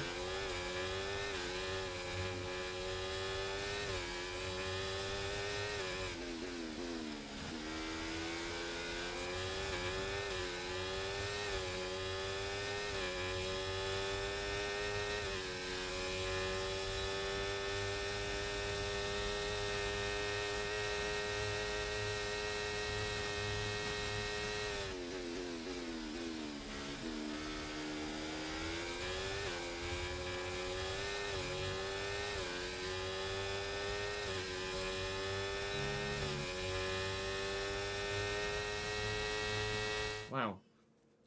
The two in front have just disappeared, haven't they, again? I'm just going to have a quick toilet break, chat, if you don't mind. And then we will come back and hopefully actually pull something out the bag here. Rabbit out of the hat style. Back in a couple of minutes.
Hello. With me.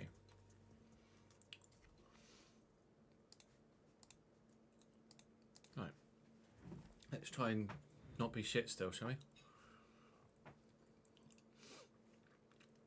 We're in the first stint of the race, Josh.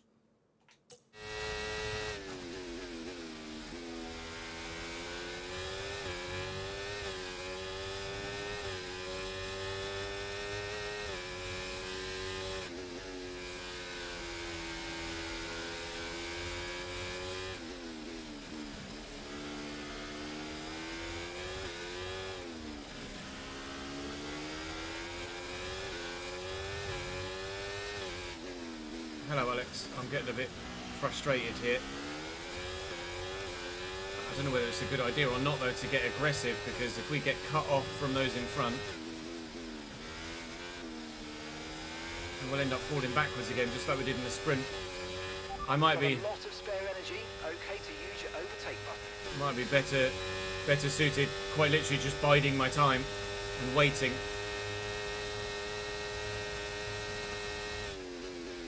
It's going to be frustrating in the short term, but hopefully in the long term it does pay off for us. Lando's still just chilling in P20 behind everybody. Can't get past Ocon because he's got DRS on me. Basically just classic DRS strain.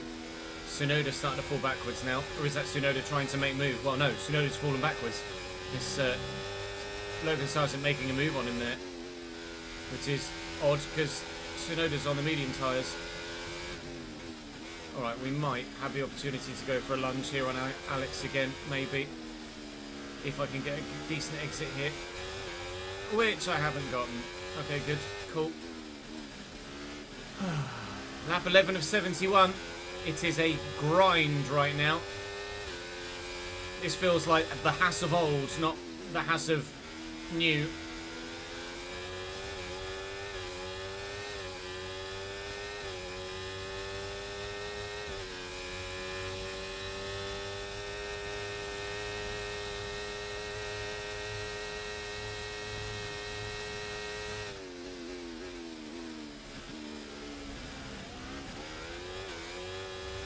Just fucking wheel spin.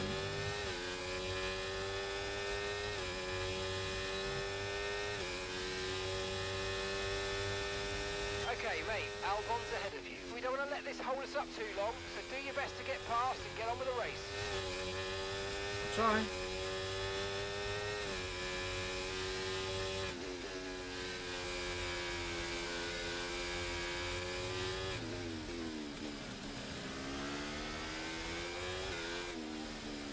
Sergio Perez has been able to break away and actually almost catch that next group.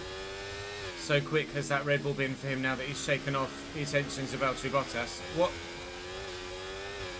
Perez threw his race away for in the first place by locking up into turn 1, I've no idea. But imagine things like that aren't intentional, obviously. But one mistake, and that's all it took to throw his entire first stint into disarray and throw him right down the order and significantly out of the points. I'm starting to get a better run on people here now. 9.0 seconds. Great stuff, mate. Hello, You Alex. hit the target well there. Nice one. It's a long way to go in this race, though. It might so be on the keep your medium, head down. but the softs are starting to show some weakness now. That was a proper Hail Mary lunge, but it worked. They can be 3 wide almost into turn 4. They are, you know. Bottas and Tsunoda. It's actually Bottas that's falling back now, and Tsunoda and Sargent the ones that are powering forward. Oh, Valtteri's really struggling. Valtteri's really struggling. That was particularly slow. We're going to need to get past him rather fast if we're to not get dropped by Sargent and Tsunoda here, I feel. I don't want to take a risk. There's no point just... Well, rephrase. I will take a risk. I just don't want... There's no point taking a stupid risk. There's no point doing something hastily and just throwing away our entire race for the sake of one overtake. And we should be able to get this. I'll use a little bit more battery here. We should be able to get Bottas. Ease off the brake pedal a little bit, roll the car in, and then we're through. And Sargent and Tsunoda battling hard now. Great manoeuvre. You This is where the medium tyre is starting to come back to us, I think. This is going to be awkward. Oh, Yuki, don't jing like that, mate. That really put the willies up me. We're up to P15. Yeah, the soft tyres are dying. This is where the mediums start to show their strength. Although I'm 18% worn on the rear right already, so they're not lasting that well. Everyone that is stopping twice, basically every stint on every tyre, regardless of whether you're a 1-stop or a 2-stop or even maybe a 3-stop, is going to see your rear tyres shot here in Brazil. The rear tyres are not lasting. What that is caused by, I don't know, in terms of setup. But at the moment, my rear tyres are dying, and you can quite clearly see that the soft tyres on everyone else are dying too. Excuse me, Logie. I'd like P14, please. Thank you. Now then, can we at all catch Daniel Ricciardo?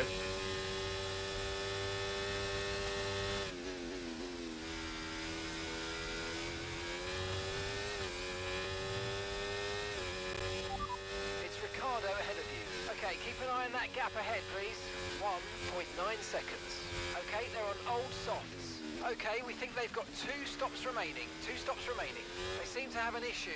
Time last lap, 1:13.8. That's why the gap to Daniel was closed. 4 seconds a lap. Yeah.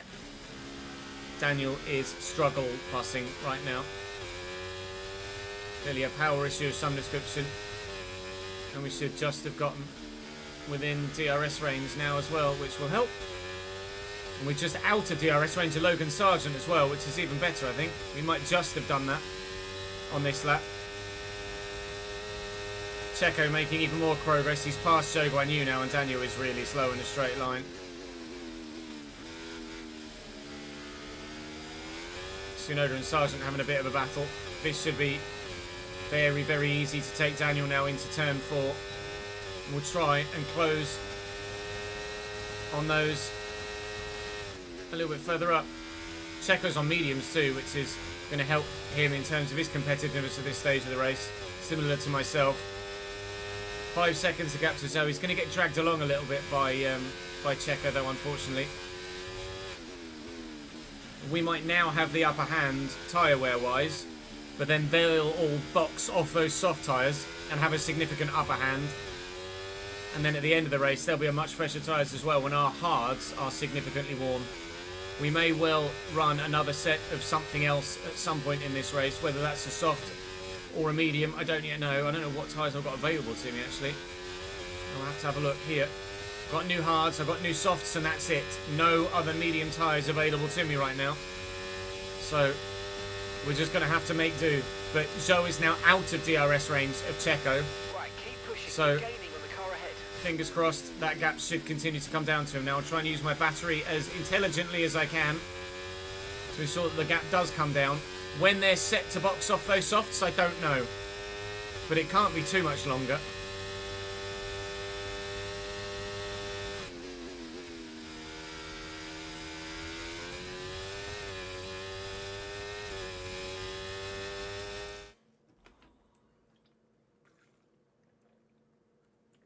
How are we, Mr. Musgrove? Well, I hope. Thank you for popping in for a little moment.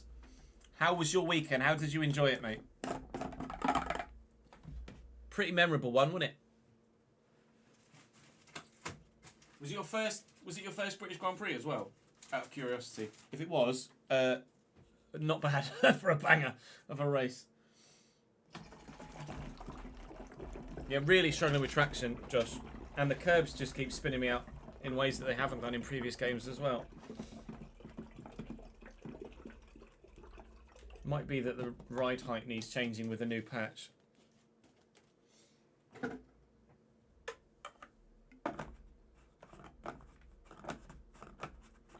setups from SLC just need updating. Obviously the patch only came out this morning, so can't have expected anyone to do anything yet. Eldo, thank you for the follow, mate. Why can I not put this fucking lid on here? Have I just lost all levels of intelligence?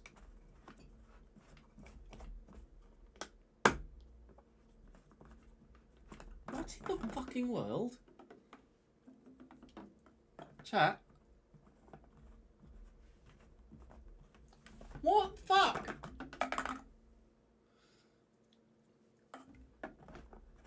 Not only is Brazil not going to plan, I can't even put the lid, fucking screw lid on a bottle.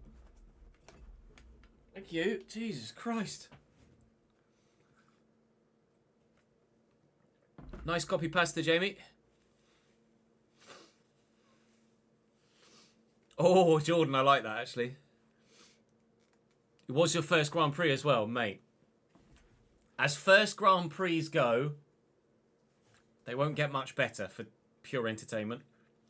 Although, obviously, you're part of the atmosphere there, but it probably was a better watch on TV. But yeah, my technical difficulties have expanded to water bottles now. Yes, Eldo.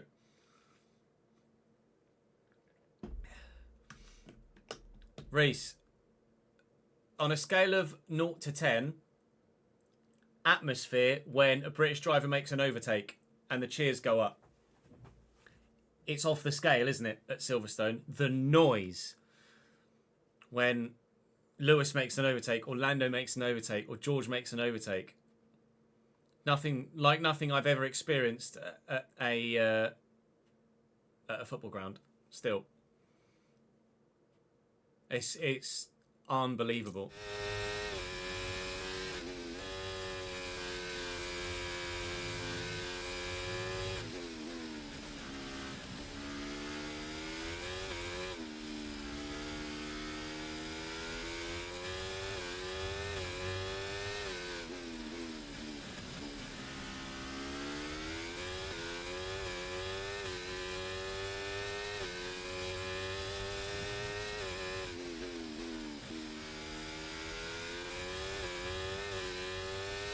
Like, there's so much shite on social media about Lewis Hamilton, but when you go to a British Grand Prix, you realise genuinely just how truly loved he is by the F1 hardcore.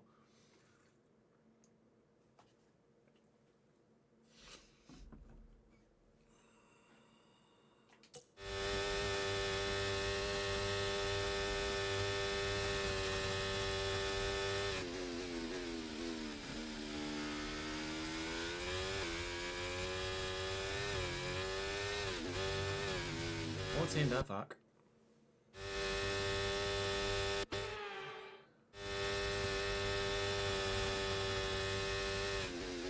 Oh, was that the through goes Hamilton moment?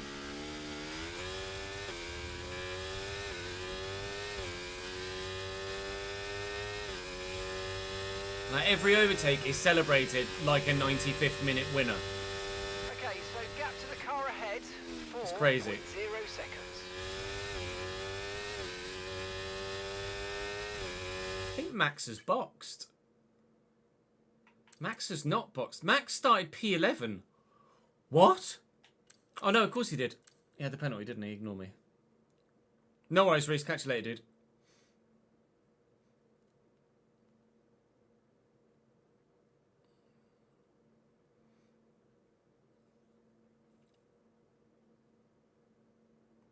Yeah, British crowds are at sporting events generally just another level.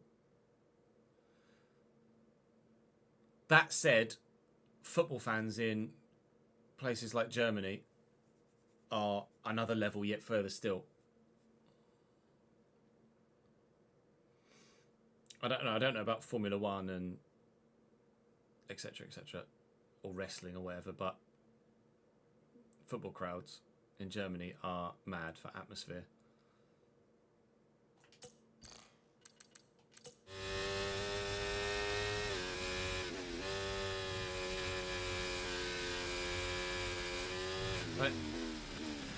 I know it's not Germany, but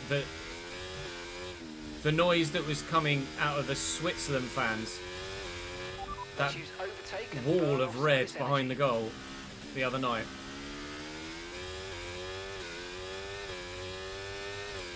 So intense. So good.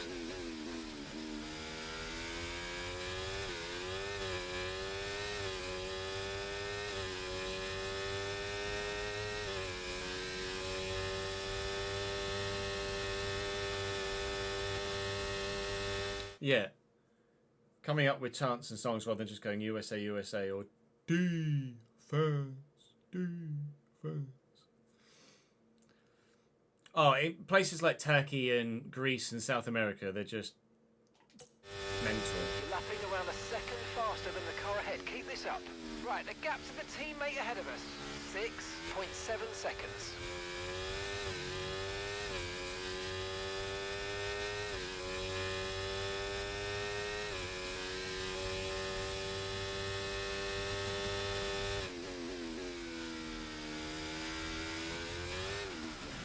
Too busy looking at the mini-map. Ignore that. Are you okay? That was a nasty hit.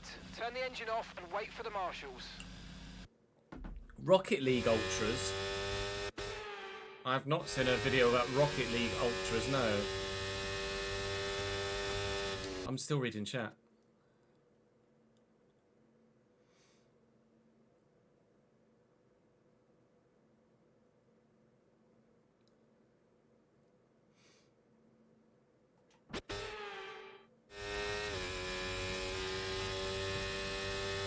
Link me on Twitter, Aaron.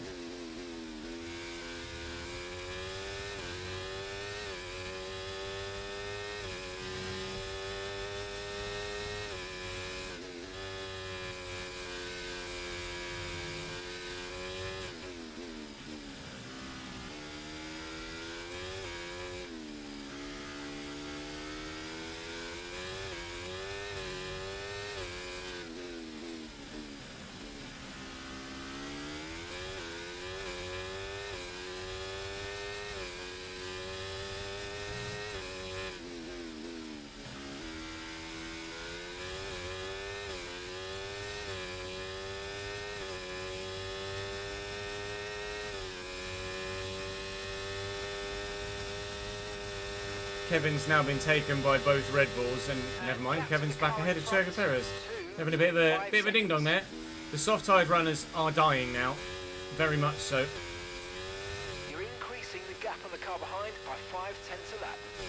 We are not set to pit till lap 32, and we're already at 27% on the rear right, and we've got to do another 50% of what we've already done again. Plus. So we are going to be feeling it, to say the least, in the not too distant future. But they've gone a long way on these softs. They really have. I'm quite surprised actually they've gone quite so far.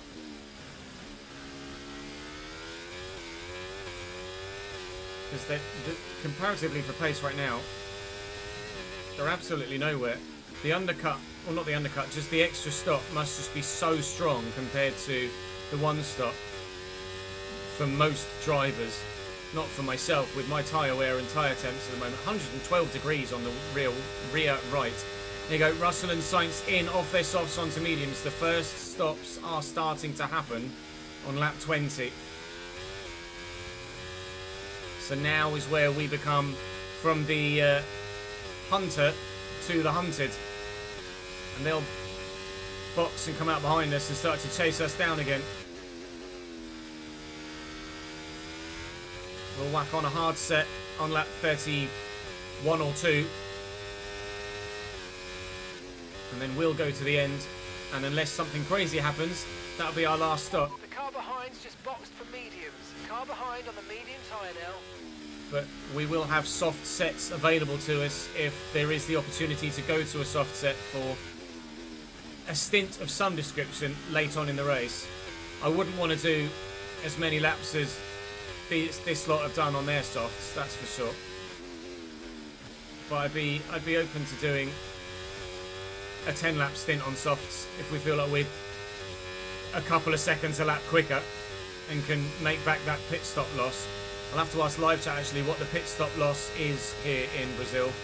Nobody else boxing actually so far, although a lot of the front runners were on medium tyres when they started the race, so I'm surprised actually it's only George and Carlos that have boxed so far. It's very peculiar. Is anyone else thinking about it? They were boxing off softs, and a lot in front actually are on mediums. Fernando on the softs and Pierre on the softs. The only two in front of us, other than the ones that we're right behind now. And those behind us should probably box sooner rather than later.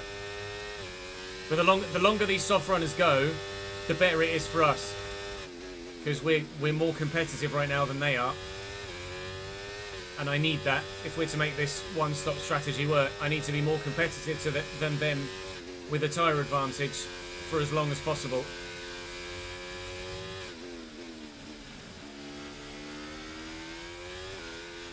I have a feeling that as long as possible is only really going to last about another lap or so.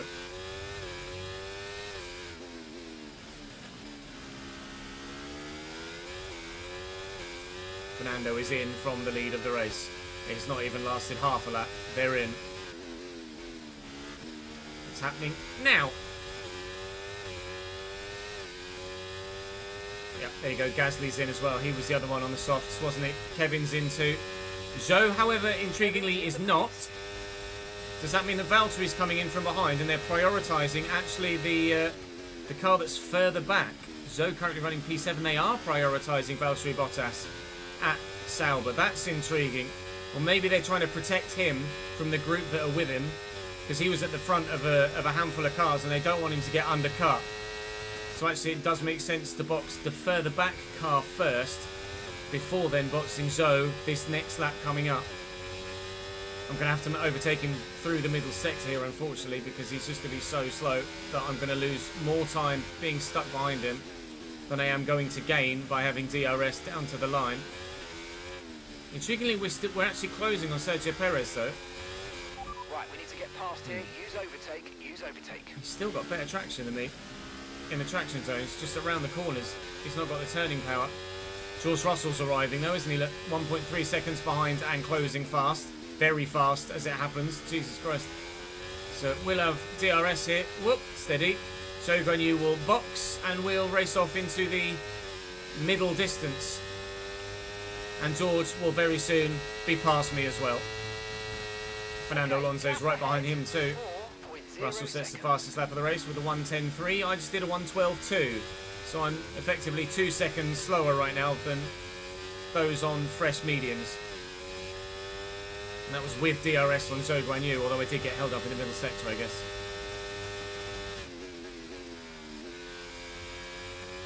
So we're now not boxing for another 9 laps or so. However, I might pit slightly earlier to try and nullify the undercut that everyone else will have on us. I don't want to lose too much time. Be curious to know what we're going to come out, or where we're going to come out, should I say. And quite rightly spotted by Jordan in live chat is that Alonso has gone soft here, which is a surprise. Maybe a 3-stop from Aston Martin. You can quite clearly see the pace difference between myself and George. I'm using a lot of battery here to try and defend, but he's just going to be crawling all over me. I'll go defensive, but there's not really much I can do about this. He's through, and Fernando is going to be through very, very soon as well, because he's on an even softer compounder tyre that's just as fresh. Pierre Gasly with a 1:10.1. I wonder if Gasly's gone soft as well. He has. So's Kevin. Okay. Well, because they're running the soft tyres 20-odd laps, 22 laps, they're probably soft mediuming, which is definitely not something I've got in my locker, because quite frankly, my soft tyres overheat. So, I don't know whether our 1-stop's going to work against that. Time will tell. Thank you for the follow, Fab. Apologies I missed it 5 minutes ago when it came in.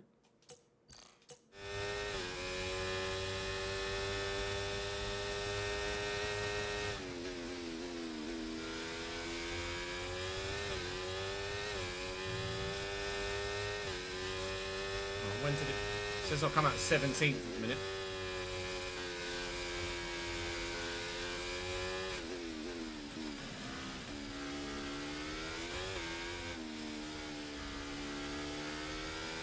Yeah, I'm tempted to go medium, hard, soft as well.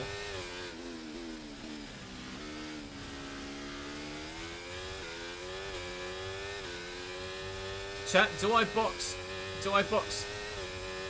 next lap, whack the hards on, significantly stop sooner than previously planned, and then whack some softs on at the end? I am significantly tempted to do exactly that. Okay, gap to the car in front, 1.6 seconds.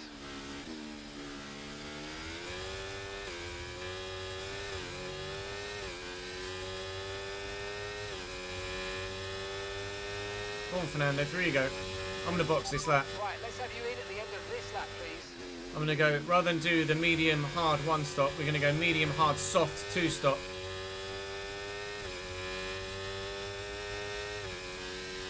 As you can quite clearly see, the pace difference on new tyres. I hope that we're able to replicate that. I don't know whether we will, but we shall give it a damned good go. We're going to come out quite near the back again. You never know, we might get lucky with a safety car at some point. Although, if I'm going to go to hard next... No, I was going to say maybe I'll put the softs on now, but they're more likely overheat, won't they? I'll whack the hard on now. We'll go to the softs later. And then if there's a safety car comes out, we might just have to switch to a soft. Okay, hard tyre then, pitting from P10.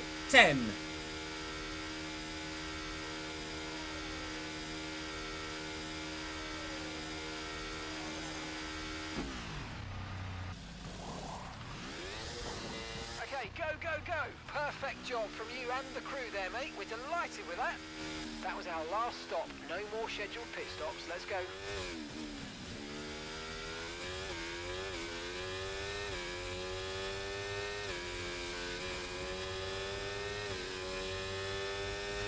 Fuck that.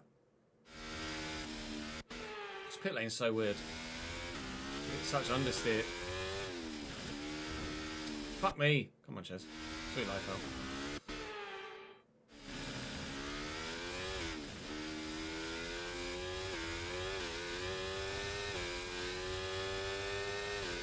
There's no reason to get understeer there.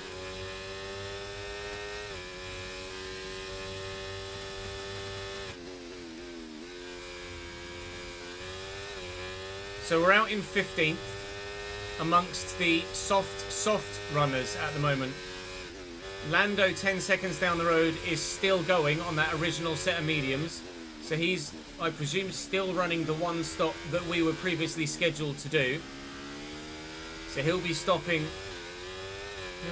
about lap 32 or 33, which is where we were originally scheduled to do so. These hard tyres will take us to the end, even from here. But I do feel like, whoops, we're going to have to run the softs at some point towards the end. I think we've got 2 sets of softs available if we need to go soft ourselves. We should do anyway, from our lack of qualifying performance. Or at least a set of softs that are new and then a set of softs that are only slightly used. These guys behind on soft tyres now are going to be rapid though, so I'm going to have to get my elbows out.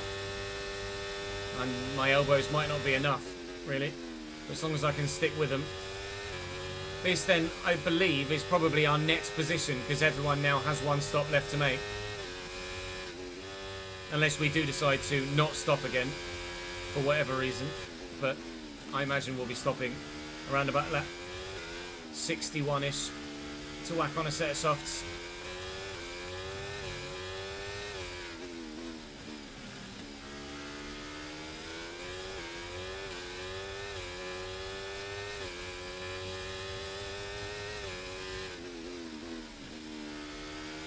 Yes, Joe, January transfer window.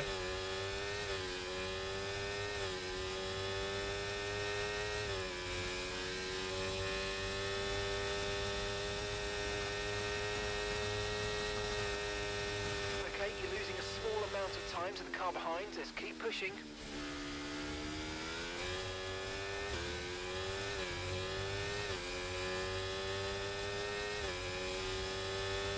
I used all of my battery to defend down the main straight, Okay, mate, so I've got that none time's left a little to erratic defend at the down moment. here. Let's try and close up the difference between them. Logan Sargent is through. I will try desperately to cling onto the back of him. Tyres are up to temperature, so hopefully the hards can do the job. They put their softs on slightly earlier, so they will have close to 10% wear already on those soft tyres, so they won't be ideal. They will have lost their peak performance, but their just slightly less than peak performance might still be better than my hard tyres peak performance. We'll find out, shall we? 1, 2, 3, off we go again.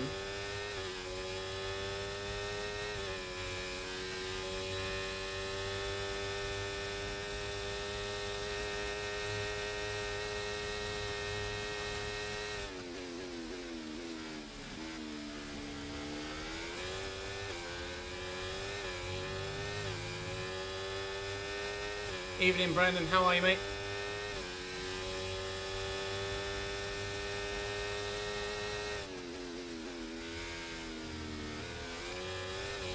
Steady.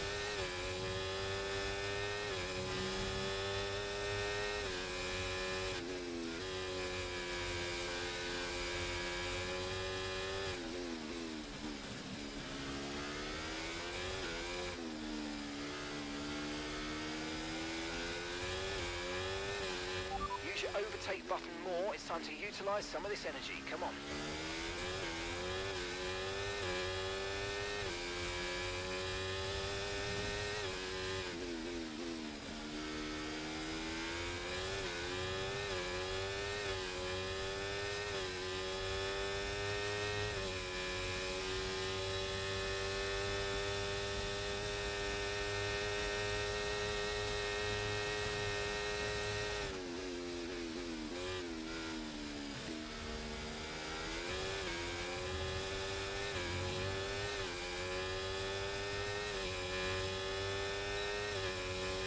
Might actually just take Logan here.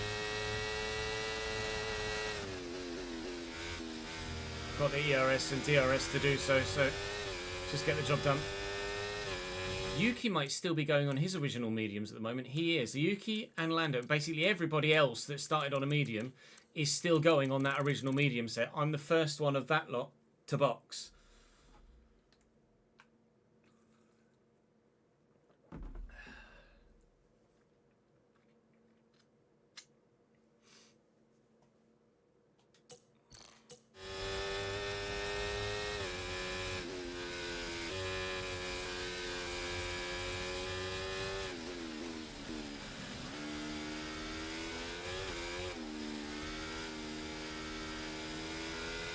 Fuel is absolutely fine. We're so over-fueled. Could have started with significantly less fuel than we actually have in the car.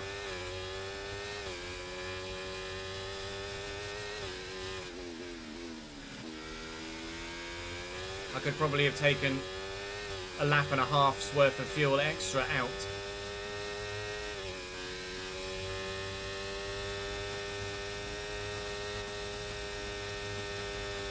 Okay, gap to the car ahead, 5.2 seconds.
Catching the car ahead, well done, but be aware these tyres need to get us to the end of this race.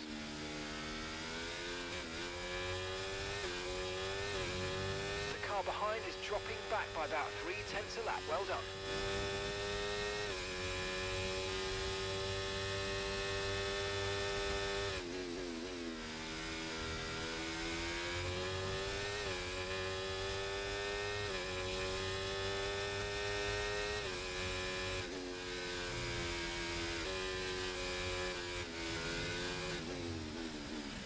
Nearly went on the limit.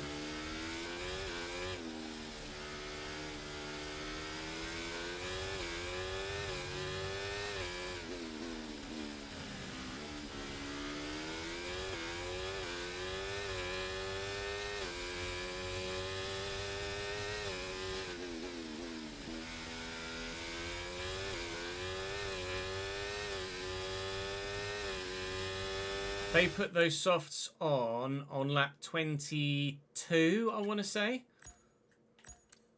Yeah, lap 22.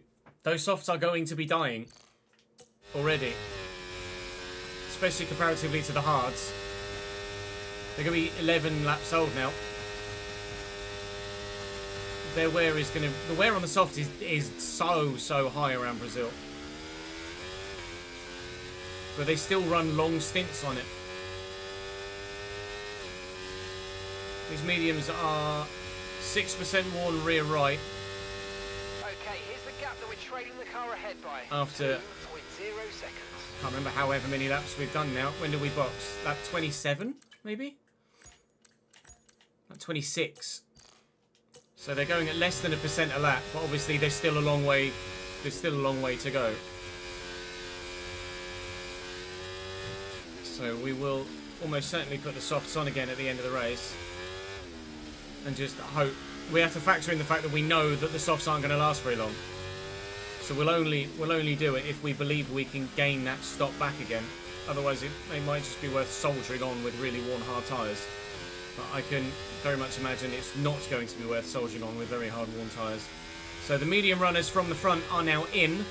I wonder if Tsunoda and Norris are going to do the same. Tsunoda does. Sorry, Norris does. And Tsunoda does. So they're going to switch to the hard tyre. And they're going to do the same strategy that we were originally going to do. And we'll see what works for them compared to ourselves. We're up to P13 here now. Still can't quite shake Sargent and Co out of DRS range. Hopefully we can gain on Zhou Guanyu as his softs will continue to get worse and worse. Then they'll go to medium tyres at the end and be very competitive. It's those that we're racing against, really. Those soft medium runners, not those that have gone medium hard slightly further up. Because when they box those medium tyres, they're going to be a lot faster than our hards, and probably so for the rest of the entire race. Another example of elbows out, I imagine.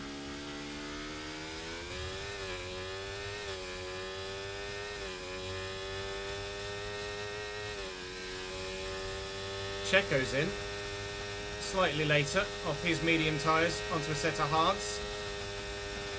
You're increasing the gap on the car behind by 0.5 a lap. We're going to take him. It's us into P12 now. Checo's going to have some battling to do to get through that trio behind, you imagine. The trio might even be a quartet, actually. I think it is.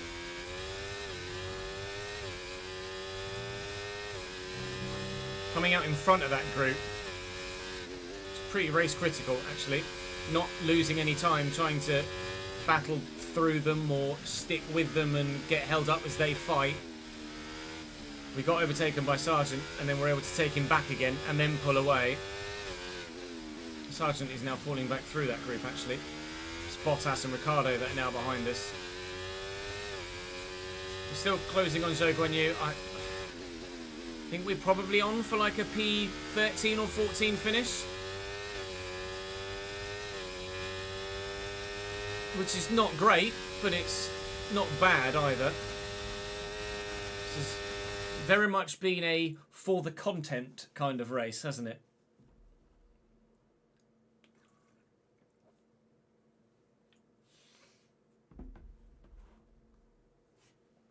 Oh, me thumbs.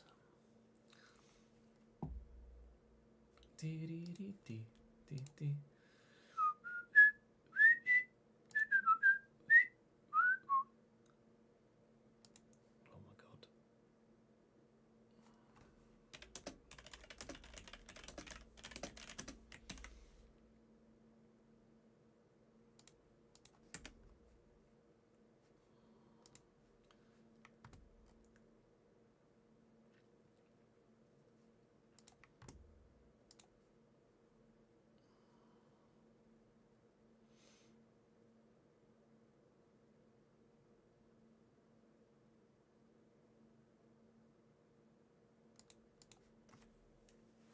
Can we win the race? No. Oh, mate, great stuff. You hit that target. That sets us up nicely for the rest of this race.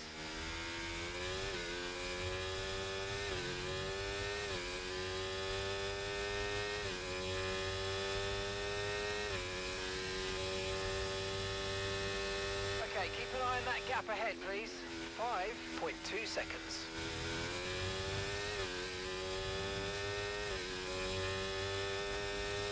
True, we could win the race if everybody in front retires.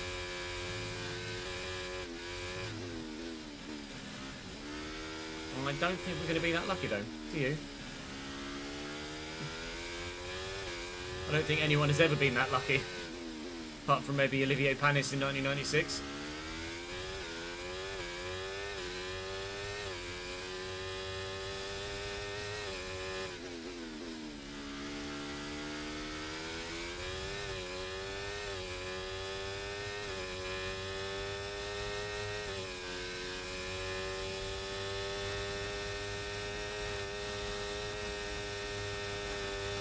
Starting to catch the car in front, but we need to look after the tyres. We won't be making another pit stop.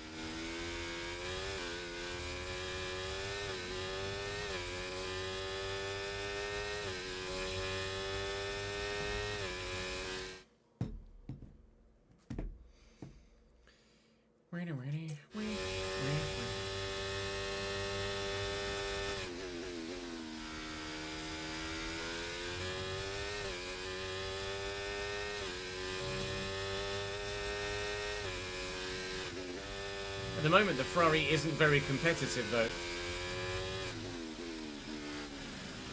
Comparatively to the performance index, the Ferrari's really not that strong. There's not too much difference between the Haas and the Ferrari at the moment on paper. Their chassis and aero are better than ours, obviously.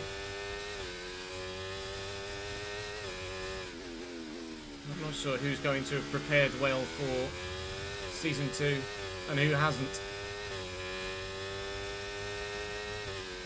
We'll obviously be back up at 105 for every other race now moving forward. Thankfully, we had the sprint race here to figure out that we were in this situation. Otherwise, I could have quite possibly jumped into this Grand Prix at 105 and been dead last and 3 laps down by the end. So we're quite fortunate, actually, that it was a sprint weekend and we were able to figure everything out and still get a decent video out of it. Because it could have been such a different story.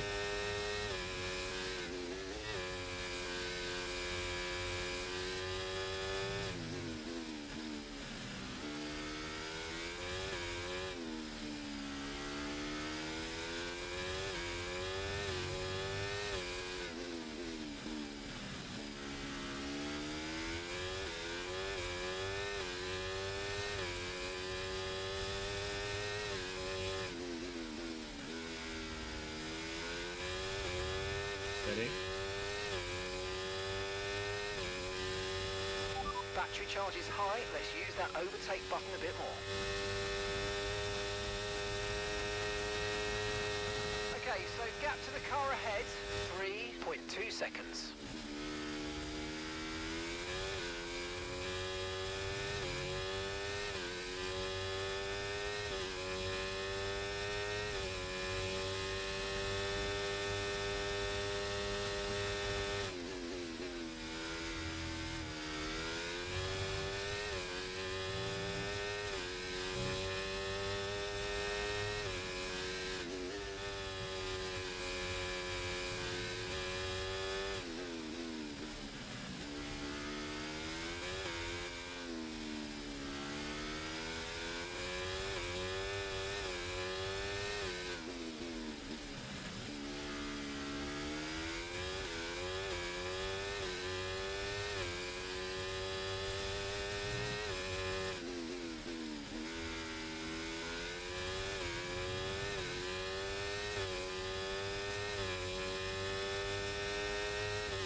Oh, it's so much extra fuel.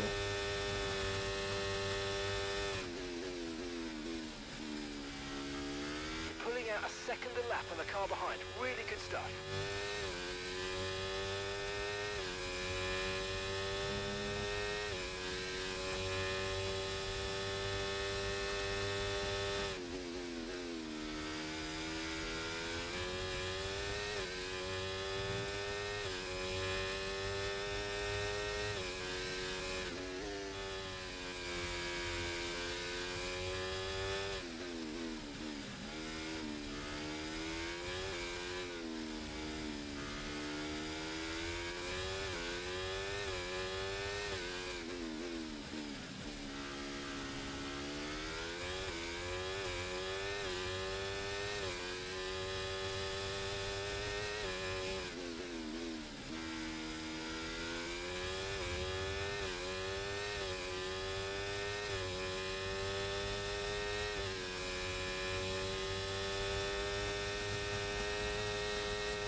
Pumping the times in now.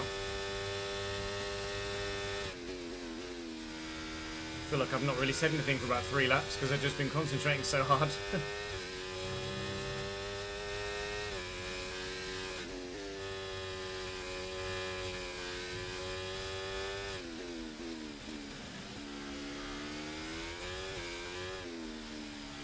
The softs are falling off the cliff edge again.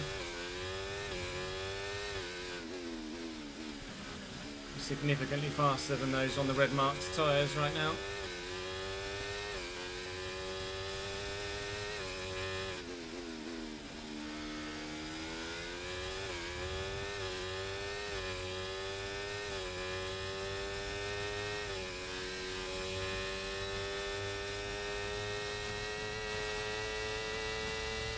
Track on you is really Okay, slow. you're catching the car ahead, but remember, we need to get to the end of the race on these tyres.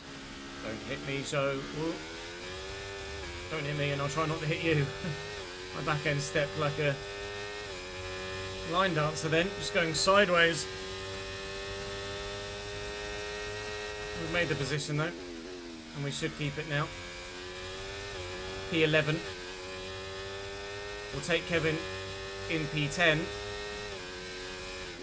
And then it becomes a factor of how quickly can they catch us on their fresh medium tyres when they put them on, and will they catch us quickly enough to push us into an extra stop to try and offset the gain that they make, or will they get stuck in traffic so much that we're able to just hang it out on these worn hards to the end of the race and get the job done. Currently 14% on the rear right after 17 laps. 17 laps. So just under 1% a lap. But we've still got a long way to go. So it might be that a soft tyre stint for about 8 or 9 laps is actually more beneficial overall race time wise to getting us to the end.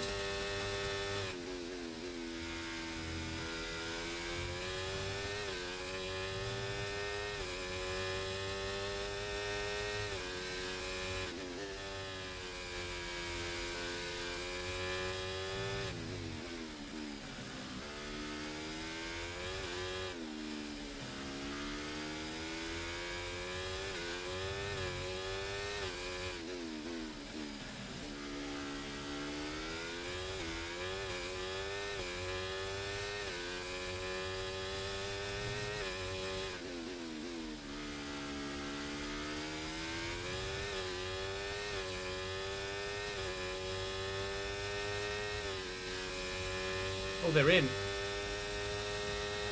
Alonso's gone to his mediums. Okay, Now Kev's gone to his as well. I was kind of hoping I'd get DRS on the next lap, to be honest, but there you go. Here comes that final phase that we were talking about. They're all going to be on their mediums now. In fact, it's only Kevin and those that were significantly further back. They've actually boxed. Again, Joe and a couple of the others going an extra lap, which again just plays into our hands. Gasly in front of us in P8 is still yet to stop for another compounder tyre as well, but obviously he's going to be significantly closer to us when he comes out the pits. So I'd expect at the moment, if we don't have to stop again, to finish 12th maybe.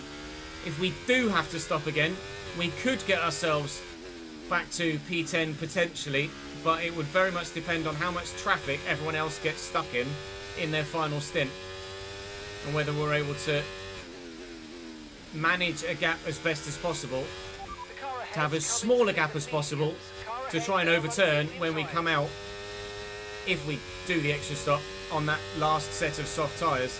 Gasly is now in, Sainz is in and has actually gone hards. Alonso's gone soft, medium.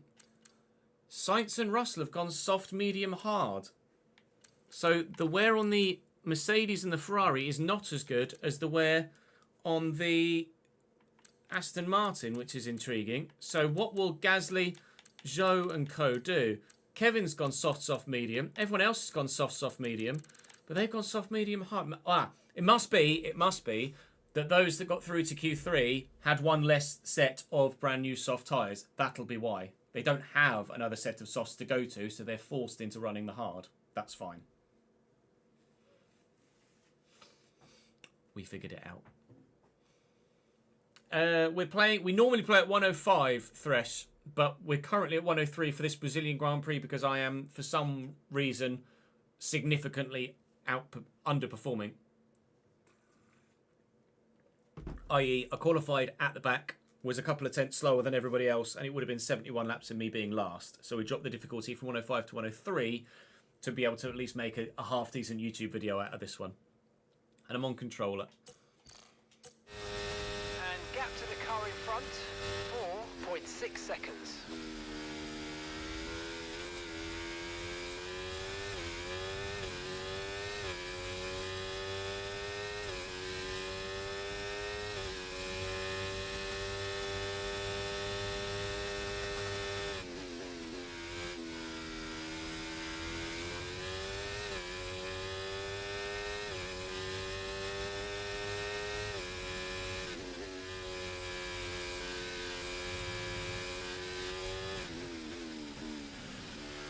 I'm not going to be close enough to Sykes. My tyres are significantly worn already. At 16% on that rear right.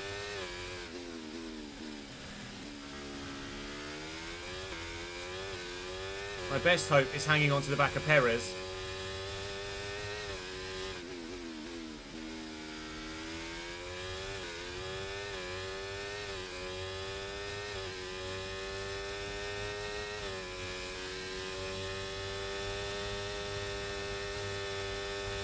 So you'll watch that time between me and Gasly plummet. He's going to be so much faster on fresh mediums than we are on these hards. These hards have now been on for 20 laps. And they're that worn. And I still have to do another 25 on them. Okay, mate, we've got some clear track around us now, so let's use it and make this next lap a quick one. Let's go. Comfortably, mate.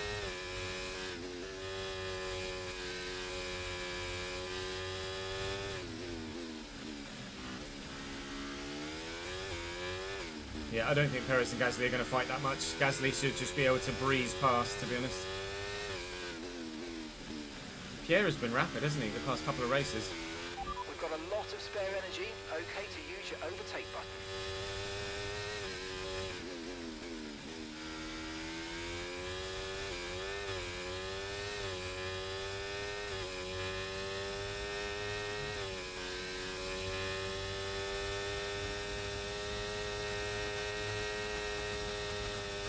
Oh, great stuff. You hit that target. Really good job.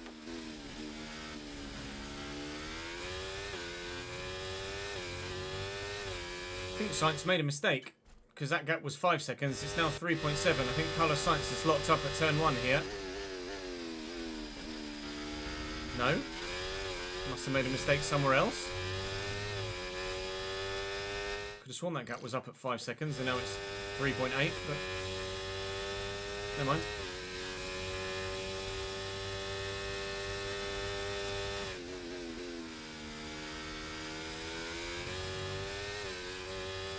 I think Charles Leclerc is currently leading the race. He is.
Okay, gap ahead, 4.8 seconds.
Okay, gap to the car in front, 6.6 seconds. Yeah, not the gap to the car in front I'm looking at, though, to be honest, Mark. 21 laps to go. Gasly is closing fast. Norris is battling with Perez now, as they're both on their hard set of tyres. And hopefully they continue to cost each other time. Gasly will get me, and it's not going to be much of a fight. I'm not going to be able to stick with him either. If I pit now, I'll come out 16th. Unfortunately, that group behind Norris and Perez are all a bit elongated out, i.e. they're able to make the most of their new tyres with clean air and not battling or stuck in a DRS train, fighting one another. So if we're to whack on a soft set at the end of the race, then come out 17th now, that said, then we're going to have a lot of making up to do. There's a bit of a gap from Strong, but be aware, these tyres need to Checo go the distance. back to our teammate Kevin. So at the moment it would be my inclination to stay out and take this hard set to the end of the race. They will be very worn, but so will most of everyone else's be at least significantly enough worn that maybe we could hang on to the back of Perez and Gasly. Sorry, Perez and Norris, and cling on for a P10 or 11 or 12 in this race. It's unlikely, but it's probably our only option now.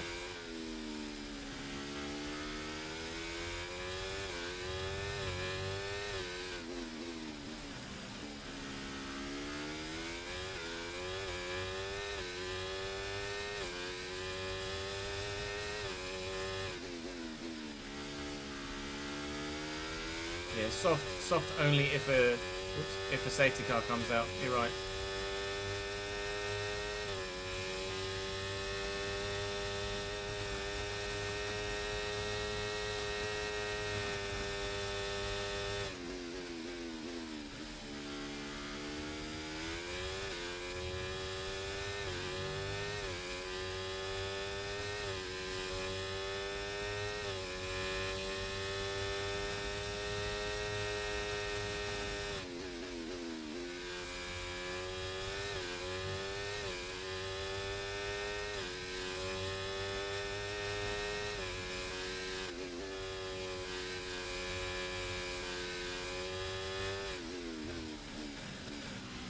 Steady. It's going to cost me about half a second or more.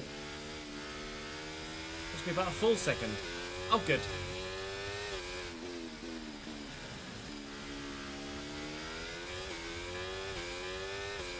Hi, Pierre.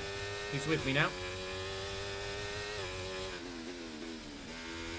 That one mistake has cost me about 2 laps worth of time in hand. Pierre will get me, if not into turn 1, into turn 4. And that's going to be turn 1. But that's fine. So if I slot in behind him here, I will get DRS down to turn 4.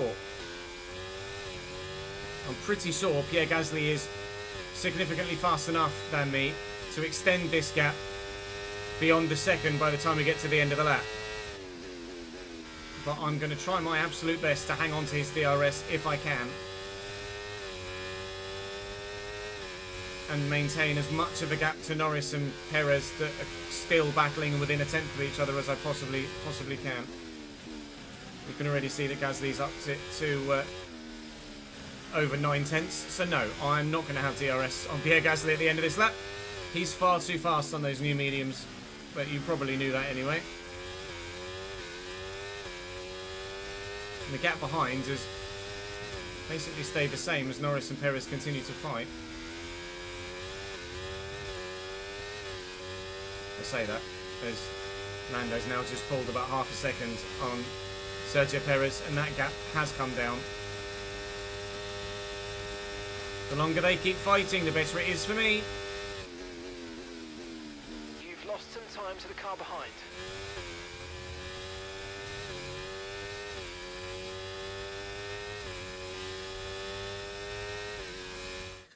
I need a pee. And then when I come back, we shall finish this race. I'll be back in 2 minutes. Thank you very much for your patience. BRB.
Afternoon, Ryan. How are we, sir? Hello, Polo. I nearly called you there. Paolo.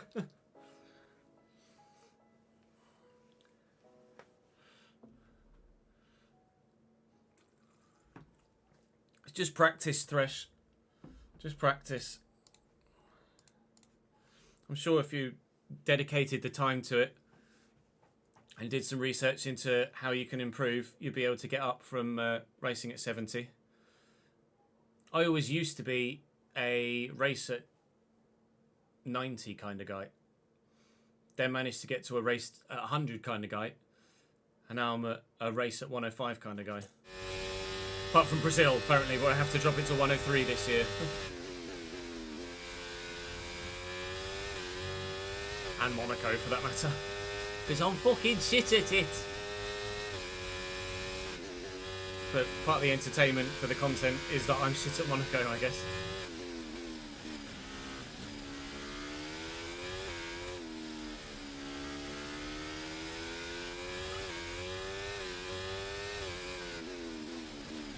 I think that's the drive 220 miles.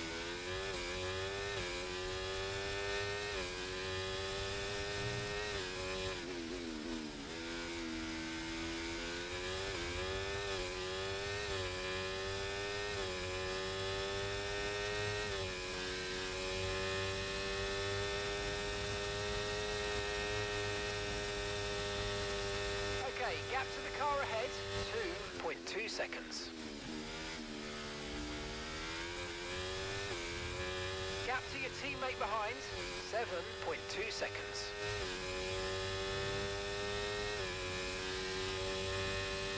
If Checo and Norris weren't fighting, they'd probably be past me already. But the fact they keep battling is just saving me at the minute. Still got a long way to go to hold on for this World Championship point. And my tyres are not having a fun time of things right now.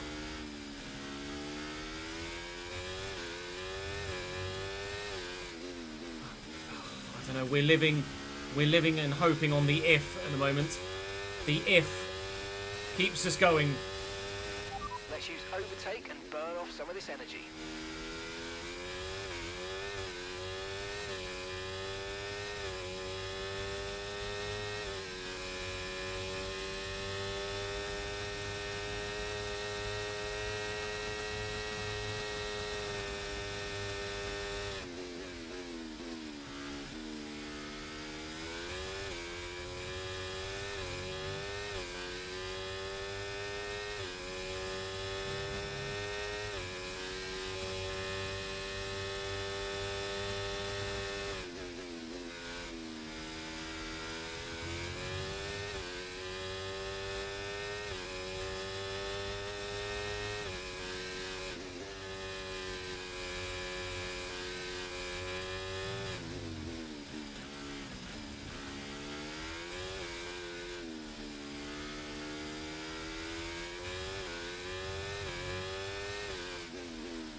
They gain so much through the middle sector because I just don't have the tyres for it.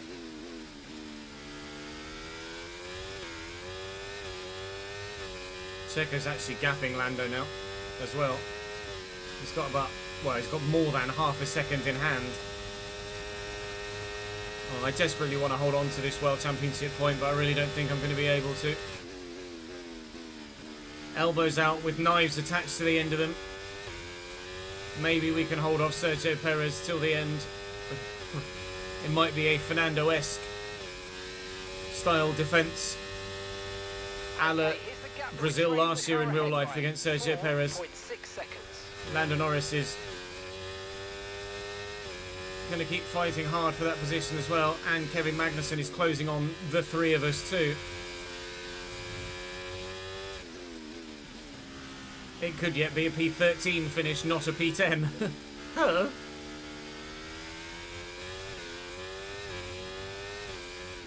Battle for the fight, look. Battle for the win, sorry. Looks quite intense though. A Mercedes, a Ferrari, Piastri, Verstappen,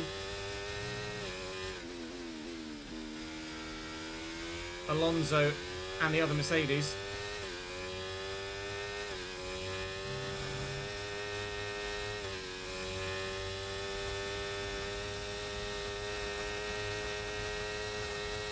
Managing your tyres, manage your tyres.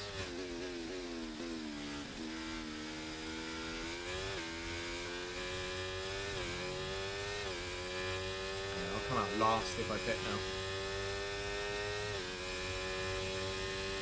There's no way we make that time back. We've got no option but to stay out here. If there's a VSC might be more favourable than a full safety car. Just for a cheap pit stop.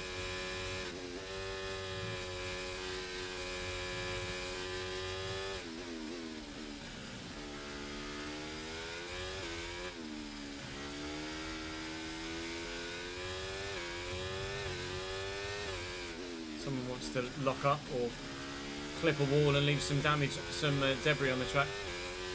That'd be lovely, but I don't think we're going to get that fortunate.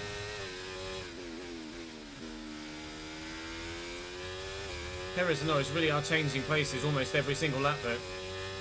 Each time I glance top left, one is half a second or so in front of the other. And then I glance again, what I feel like is half a lap later and the other way round. And look, Kevin has joined that trio. They've been fighting so hard that Kevin has really caught them up. That was quite a sizable gap just 5 or 6 laps ago. Now he's right on him. 2 become 3. And when they inevitably catch me, 3 will become 4. A 4-way fight for a championship point.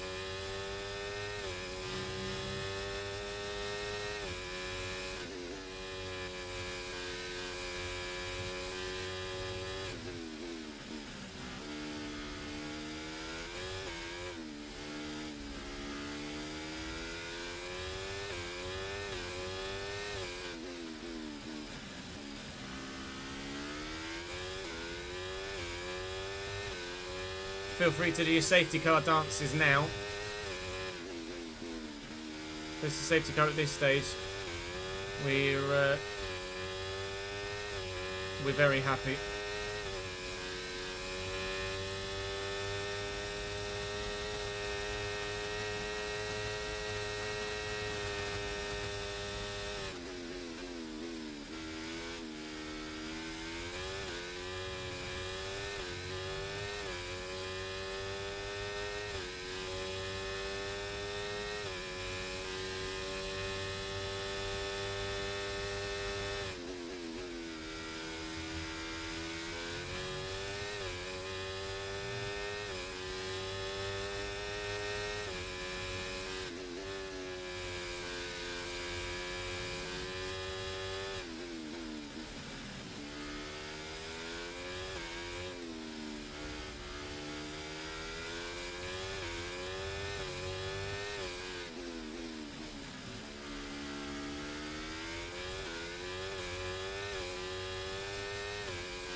Sergio Perez is in my DRS. 10 laps to go. Okay, so gap to the car Now it's ahead game is time. 8.0 seconds. The tyre offset is so much so that it might be a bit of a one-sided game.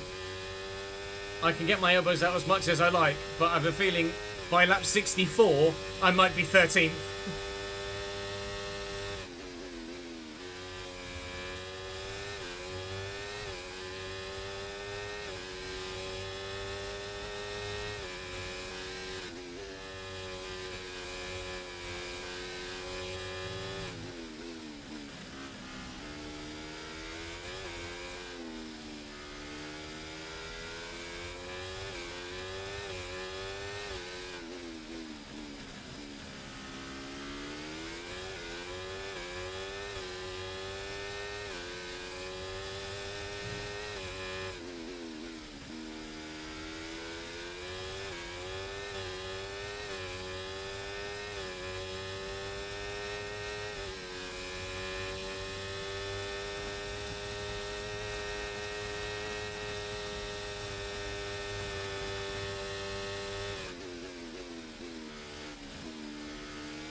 Trying, using all my battery to try, stay ahead. We managed to survive that round of 2 DRS straights. But I've got to do that another 9 times.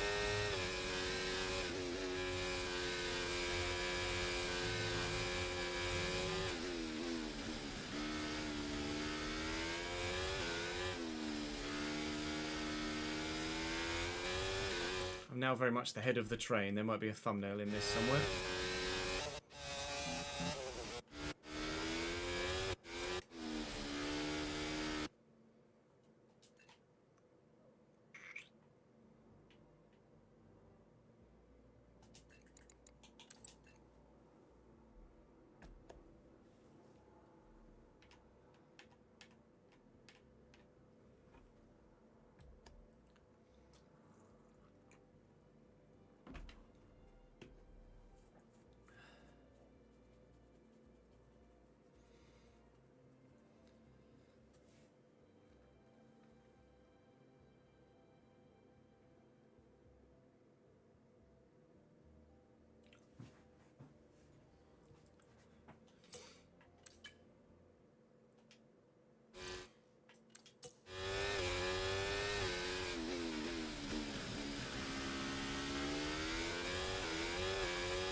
Go on, Lando catches him, Lando catches him, Lando catches him, Lando's not catching him, here comes Checo. 5 seconds.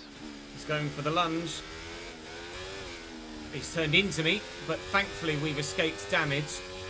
And actually, we were ahead over the, or behind, sorry, over the DRS detection point. Oh, Checo, what have you done, mate? That's not gone very well for you, has it? Now Lando Norris is up the inside of Sergio Perez, and that battle will continue.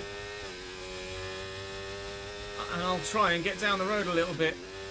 It's half a lap's worth of reprieve, but not going to last long because they'll be right back up behind me again by the end of this middle sector. Gives me a chance to rebuild my battery. I don't know as either of us got damaged there. I definitely didn't.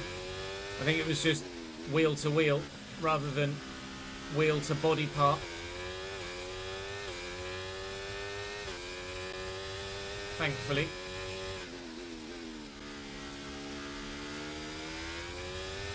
Every time up here now, though, I have significantly less battery than I did the lap before. Eventually, I'm going to run out of battery, and I'm just going to be too vulnerable.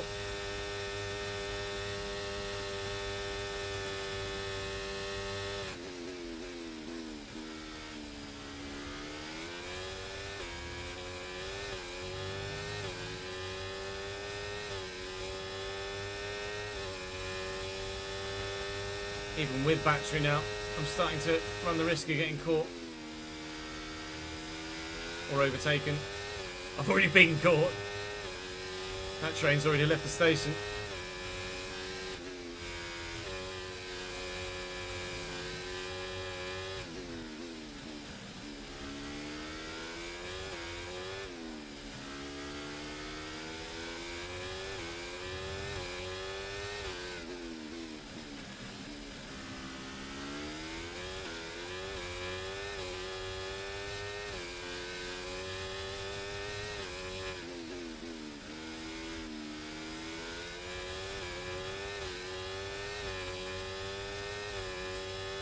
This is going to be game over, I think.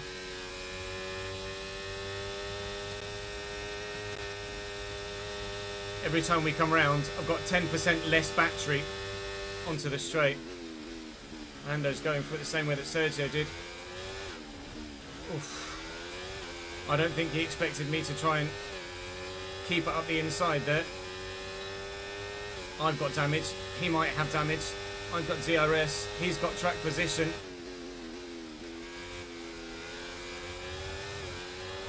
And track position is going to win out. Lando Norris now currently in P10. Thought I was well within my rights to try and fight my case there into the right-hander. It's not the first time we've had someone chop across us there and not actually acknowledge our presence.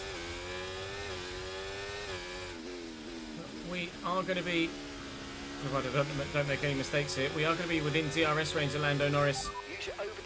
Down to turn 1. And I've also gotten a lot more battery back as well. So we might be able to take Lando back here. Maybe. Maybe. Maybe. Look at the speed differential. It's insane. It's going to push me up against the wall. I'm going to get it done. It's a purple sector 3. 5 laps to go.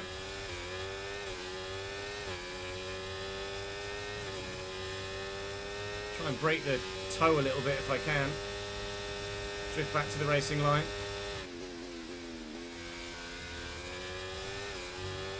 For the content, aren't you glad I dropped it from 105 to 103 now? This is better than lapping 71 laps at the back, isn't it?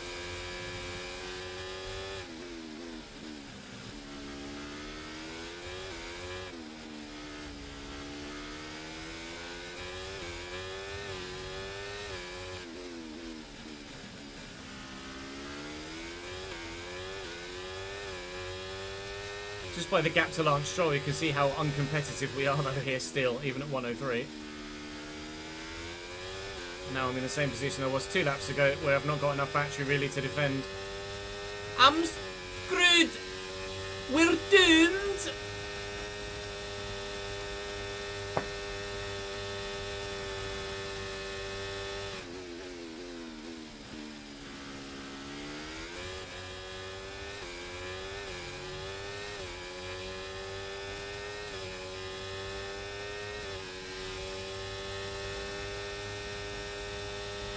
Gap ahead, 13.8 seconds.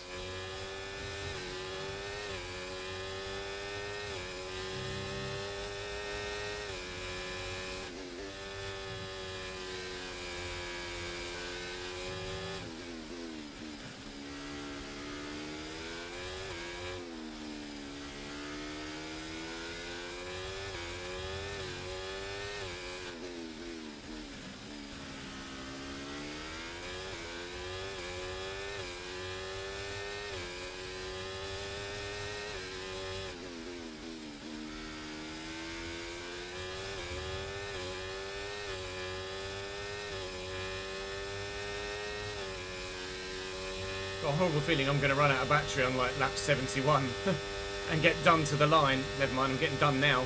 Orlando committed to the outside, but I hadn't made my move yet, so I drifted out to the outside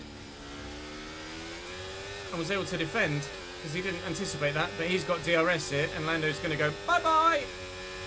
I'm not going to use any battery. I'm going to try and defend from Checo. I can't defend that from Checo. He's just far too fast. It's fine. Now we play a waiting game. We're still in the mix. Now it's a case of building our battery back up. And who knows, it might even be a final lap run to the line with DRS and slipstream to try and take 1 or 2 or 3 cars to get that World Championship point yet still. Kevin on his mediums hasn't really made much of a move, to be honest. It's just been Lando and Checo. And Kevin's not really tried to get past either of them, really. I've got battery again. It's going to be 2 laps to go when we cross the line. And Lando's the one that's going to be in trouble now. We'll save some battery here as well. Checo's running out of it, as you can see. His battery light is flashing. Lando's gone defensive. This isn't over, lads. This is not over.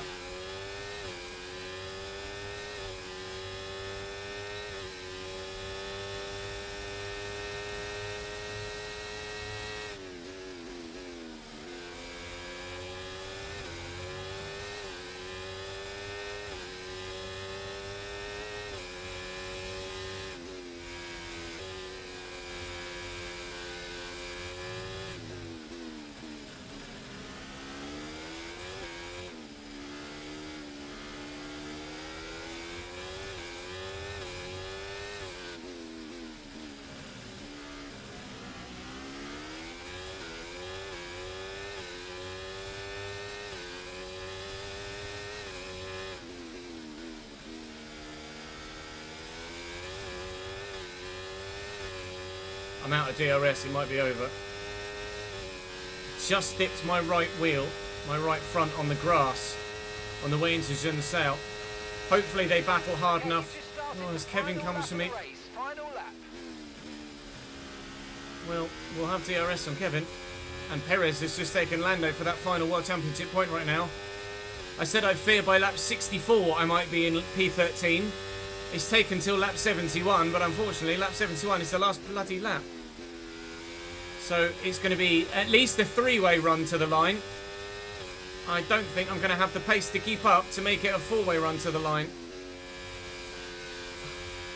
All that fighting, all that battling, and unfortunately in the end, I just haven't got the tyres or the battery power to get it done. But Kevin might. There might still be a point on the table for the team here. He's on the medium tyre. Don't make a mistake, he says. Don't make a mistake.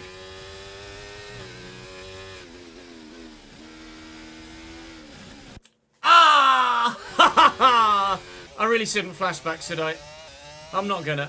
Well, I will, but I won't. I'll flashback just so we can watch what happens to the line. But I'm not gonna make any more positions. Oh, what an anticlimax, says you moron! Nothing's actually happening anyway. Perez is just going to get it done. Fernando Alonso's won the race. And we'll come home P13. Judging by what happened with those three, I don't think I'd have made any places anyway. Sergio Perez saved his battery. Lando saved his battery. Kevin saved his battery. And I was rubbish. Still, though, made for an entertaining Grand Prix. And we were able to get some content out of it. Fernando Alonso takes the win. Ahead of who? Because it was Charles Leclerc that was winning the race last time I looked. Ahead of Charles Leclerc. Actually, no. Ahead of Oscar Piastri. Ahead of Charles Leclerc. If we look at the stand... No, not the standings. If we look at the results for the race, it was Alonso from Piastri by 8 tenths. Who was only a further second. No, who was less than 2 tenths ahead. 3 tenths ahead of Charles Leclerc. The top 7 cars covered by 3 seconds over the line. Then Stroll, Pierre Gasly and Sergio Perez. Oh, get your bottle emotes out in live chat. I unfortunately did not pull it off. It would have been the challenge of all challenges if we'd have pulled it off. We didn't quite do it, unfortunately. The recognition is now very heavily swayed back Kevin's way. But that is because of Haas finding out about Ferrari, isn't it? I was at 52. I'm now down at 46. It's cost me 6% recognition with the team because they found out about me talking to Ferrari and they weren't too happy about it. I'm annoyed at myself for making that mistake into the final corner, but so desperate was I to try and have the run to the line. But it turns out I probably wouldn't have had the run to the line anyway, judging by what the other three did regardless. So let's not get too caught up in it, shall we? We've actually protected everything on the chassis side now. Nearly protected everything on the durability side now as well. Get that done. 185. We will have protected everything for Haas for next season by the end of probably the weekend after next, which is good news for the team.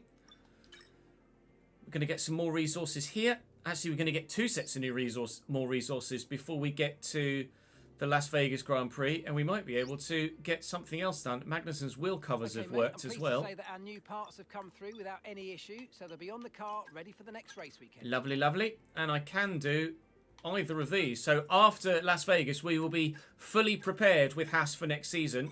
Or rephrase, we will have fully prepared Haas for next season, even though we anticipate not being in a Haas next season to take advantage of it. We can only pray that Ferrari have made similar gains. Otherwise, we might end up going significantly backwards with Ferrari, which would not be the point of going to Ferrari, really, would it? We'll go to Las Vegas because it's a night race and because it's in the middle of the bloody desert. I imagine it'll be dry. It might be chilly, as it was in real life, but I anticipate that it should be dry in Las Vegas, and indeed it is. Actually, no, it's not.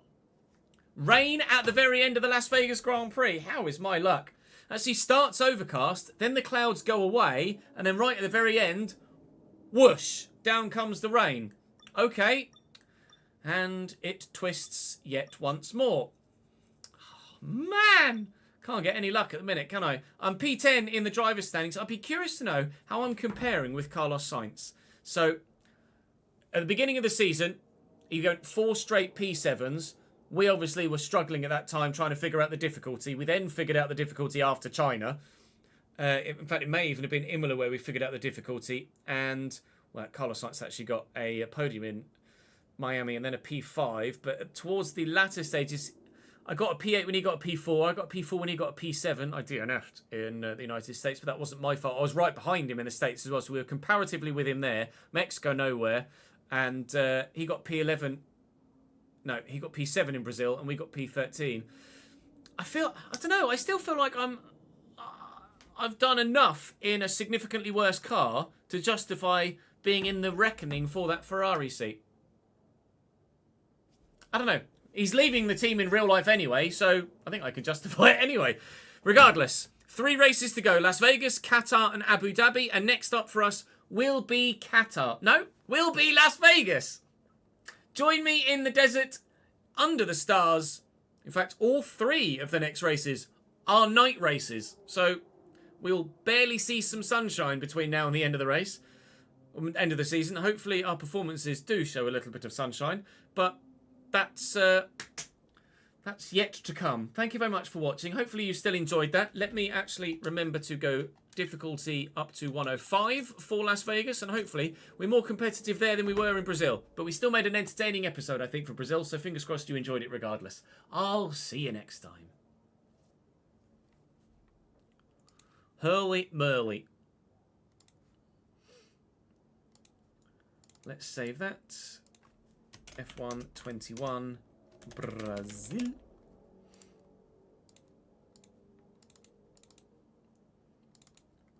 Put that in there. And then set that to upload on the Dropbox for young Christopher. I think the USA video went live on the second YouTube channel earlier today. It did indeed. So let me set that to upload here on the Dropbox, and then we can think about moving over to to FC, can't we? Thank you for the follow, Sparks. Welcome to the channel, mate. Did I say F121?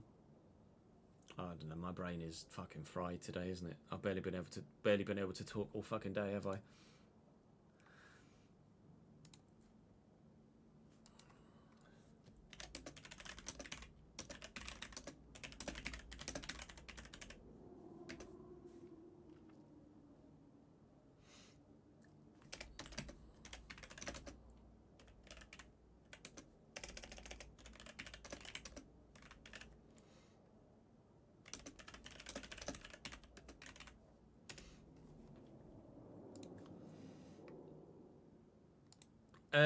Yes, Ollie. Yes, we have. There's another episode of FC going live in 7 minutes' time. What I'm going to do now is do what we've done the past couple of days, or past handful of streams, and just go offline for 10 minutes, go and have a quick bite to eat, get everything loaded up for FC, and then switch over and restart the stream so that the VODs are separate for the stream channel. So go and grab yourselves a snack, a drink. Join me in about 10 minutes' time, where we will crack on with the FC save, and we are in the January transfer window today. So you're going to want to make sure that you're there. So do join me back here in about 10 minutes' time, and hopefully we can have some fun together. BRB.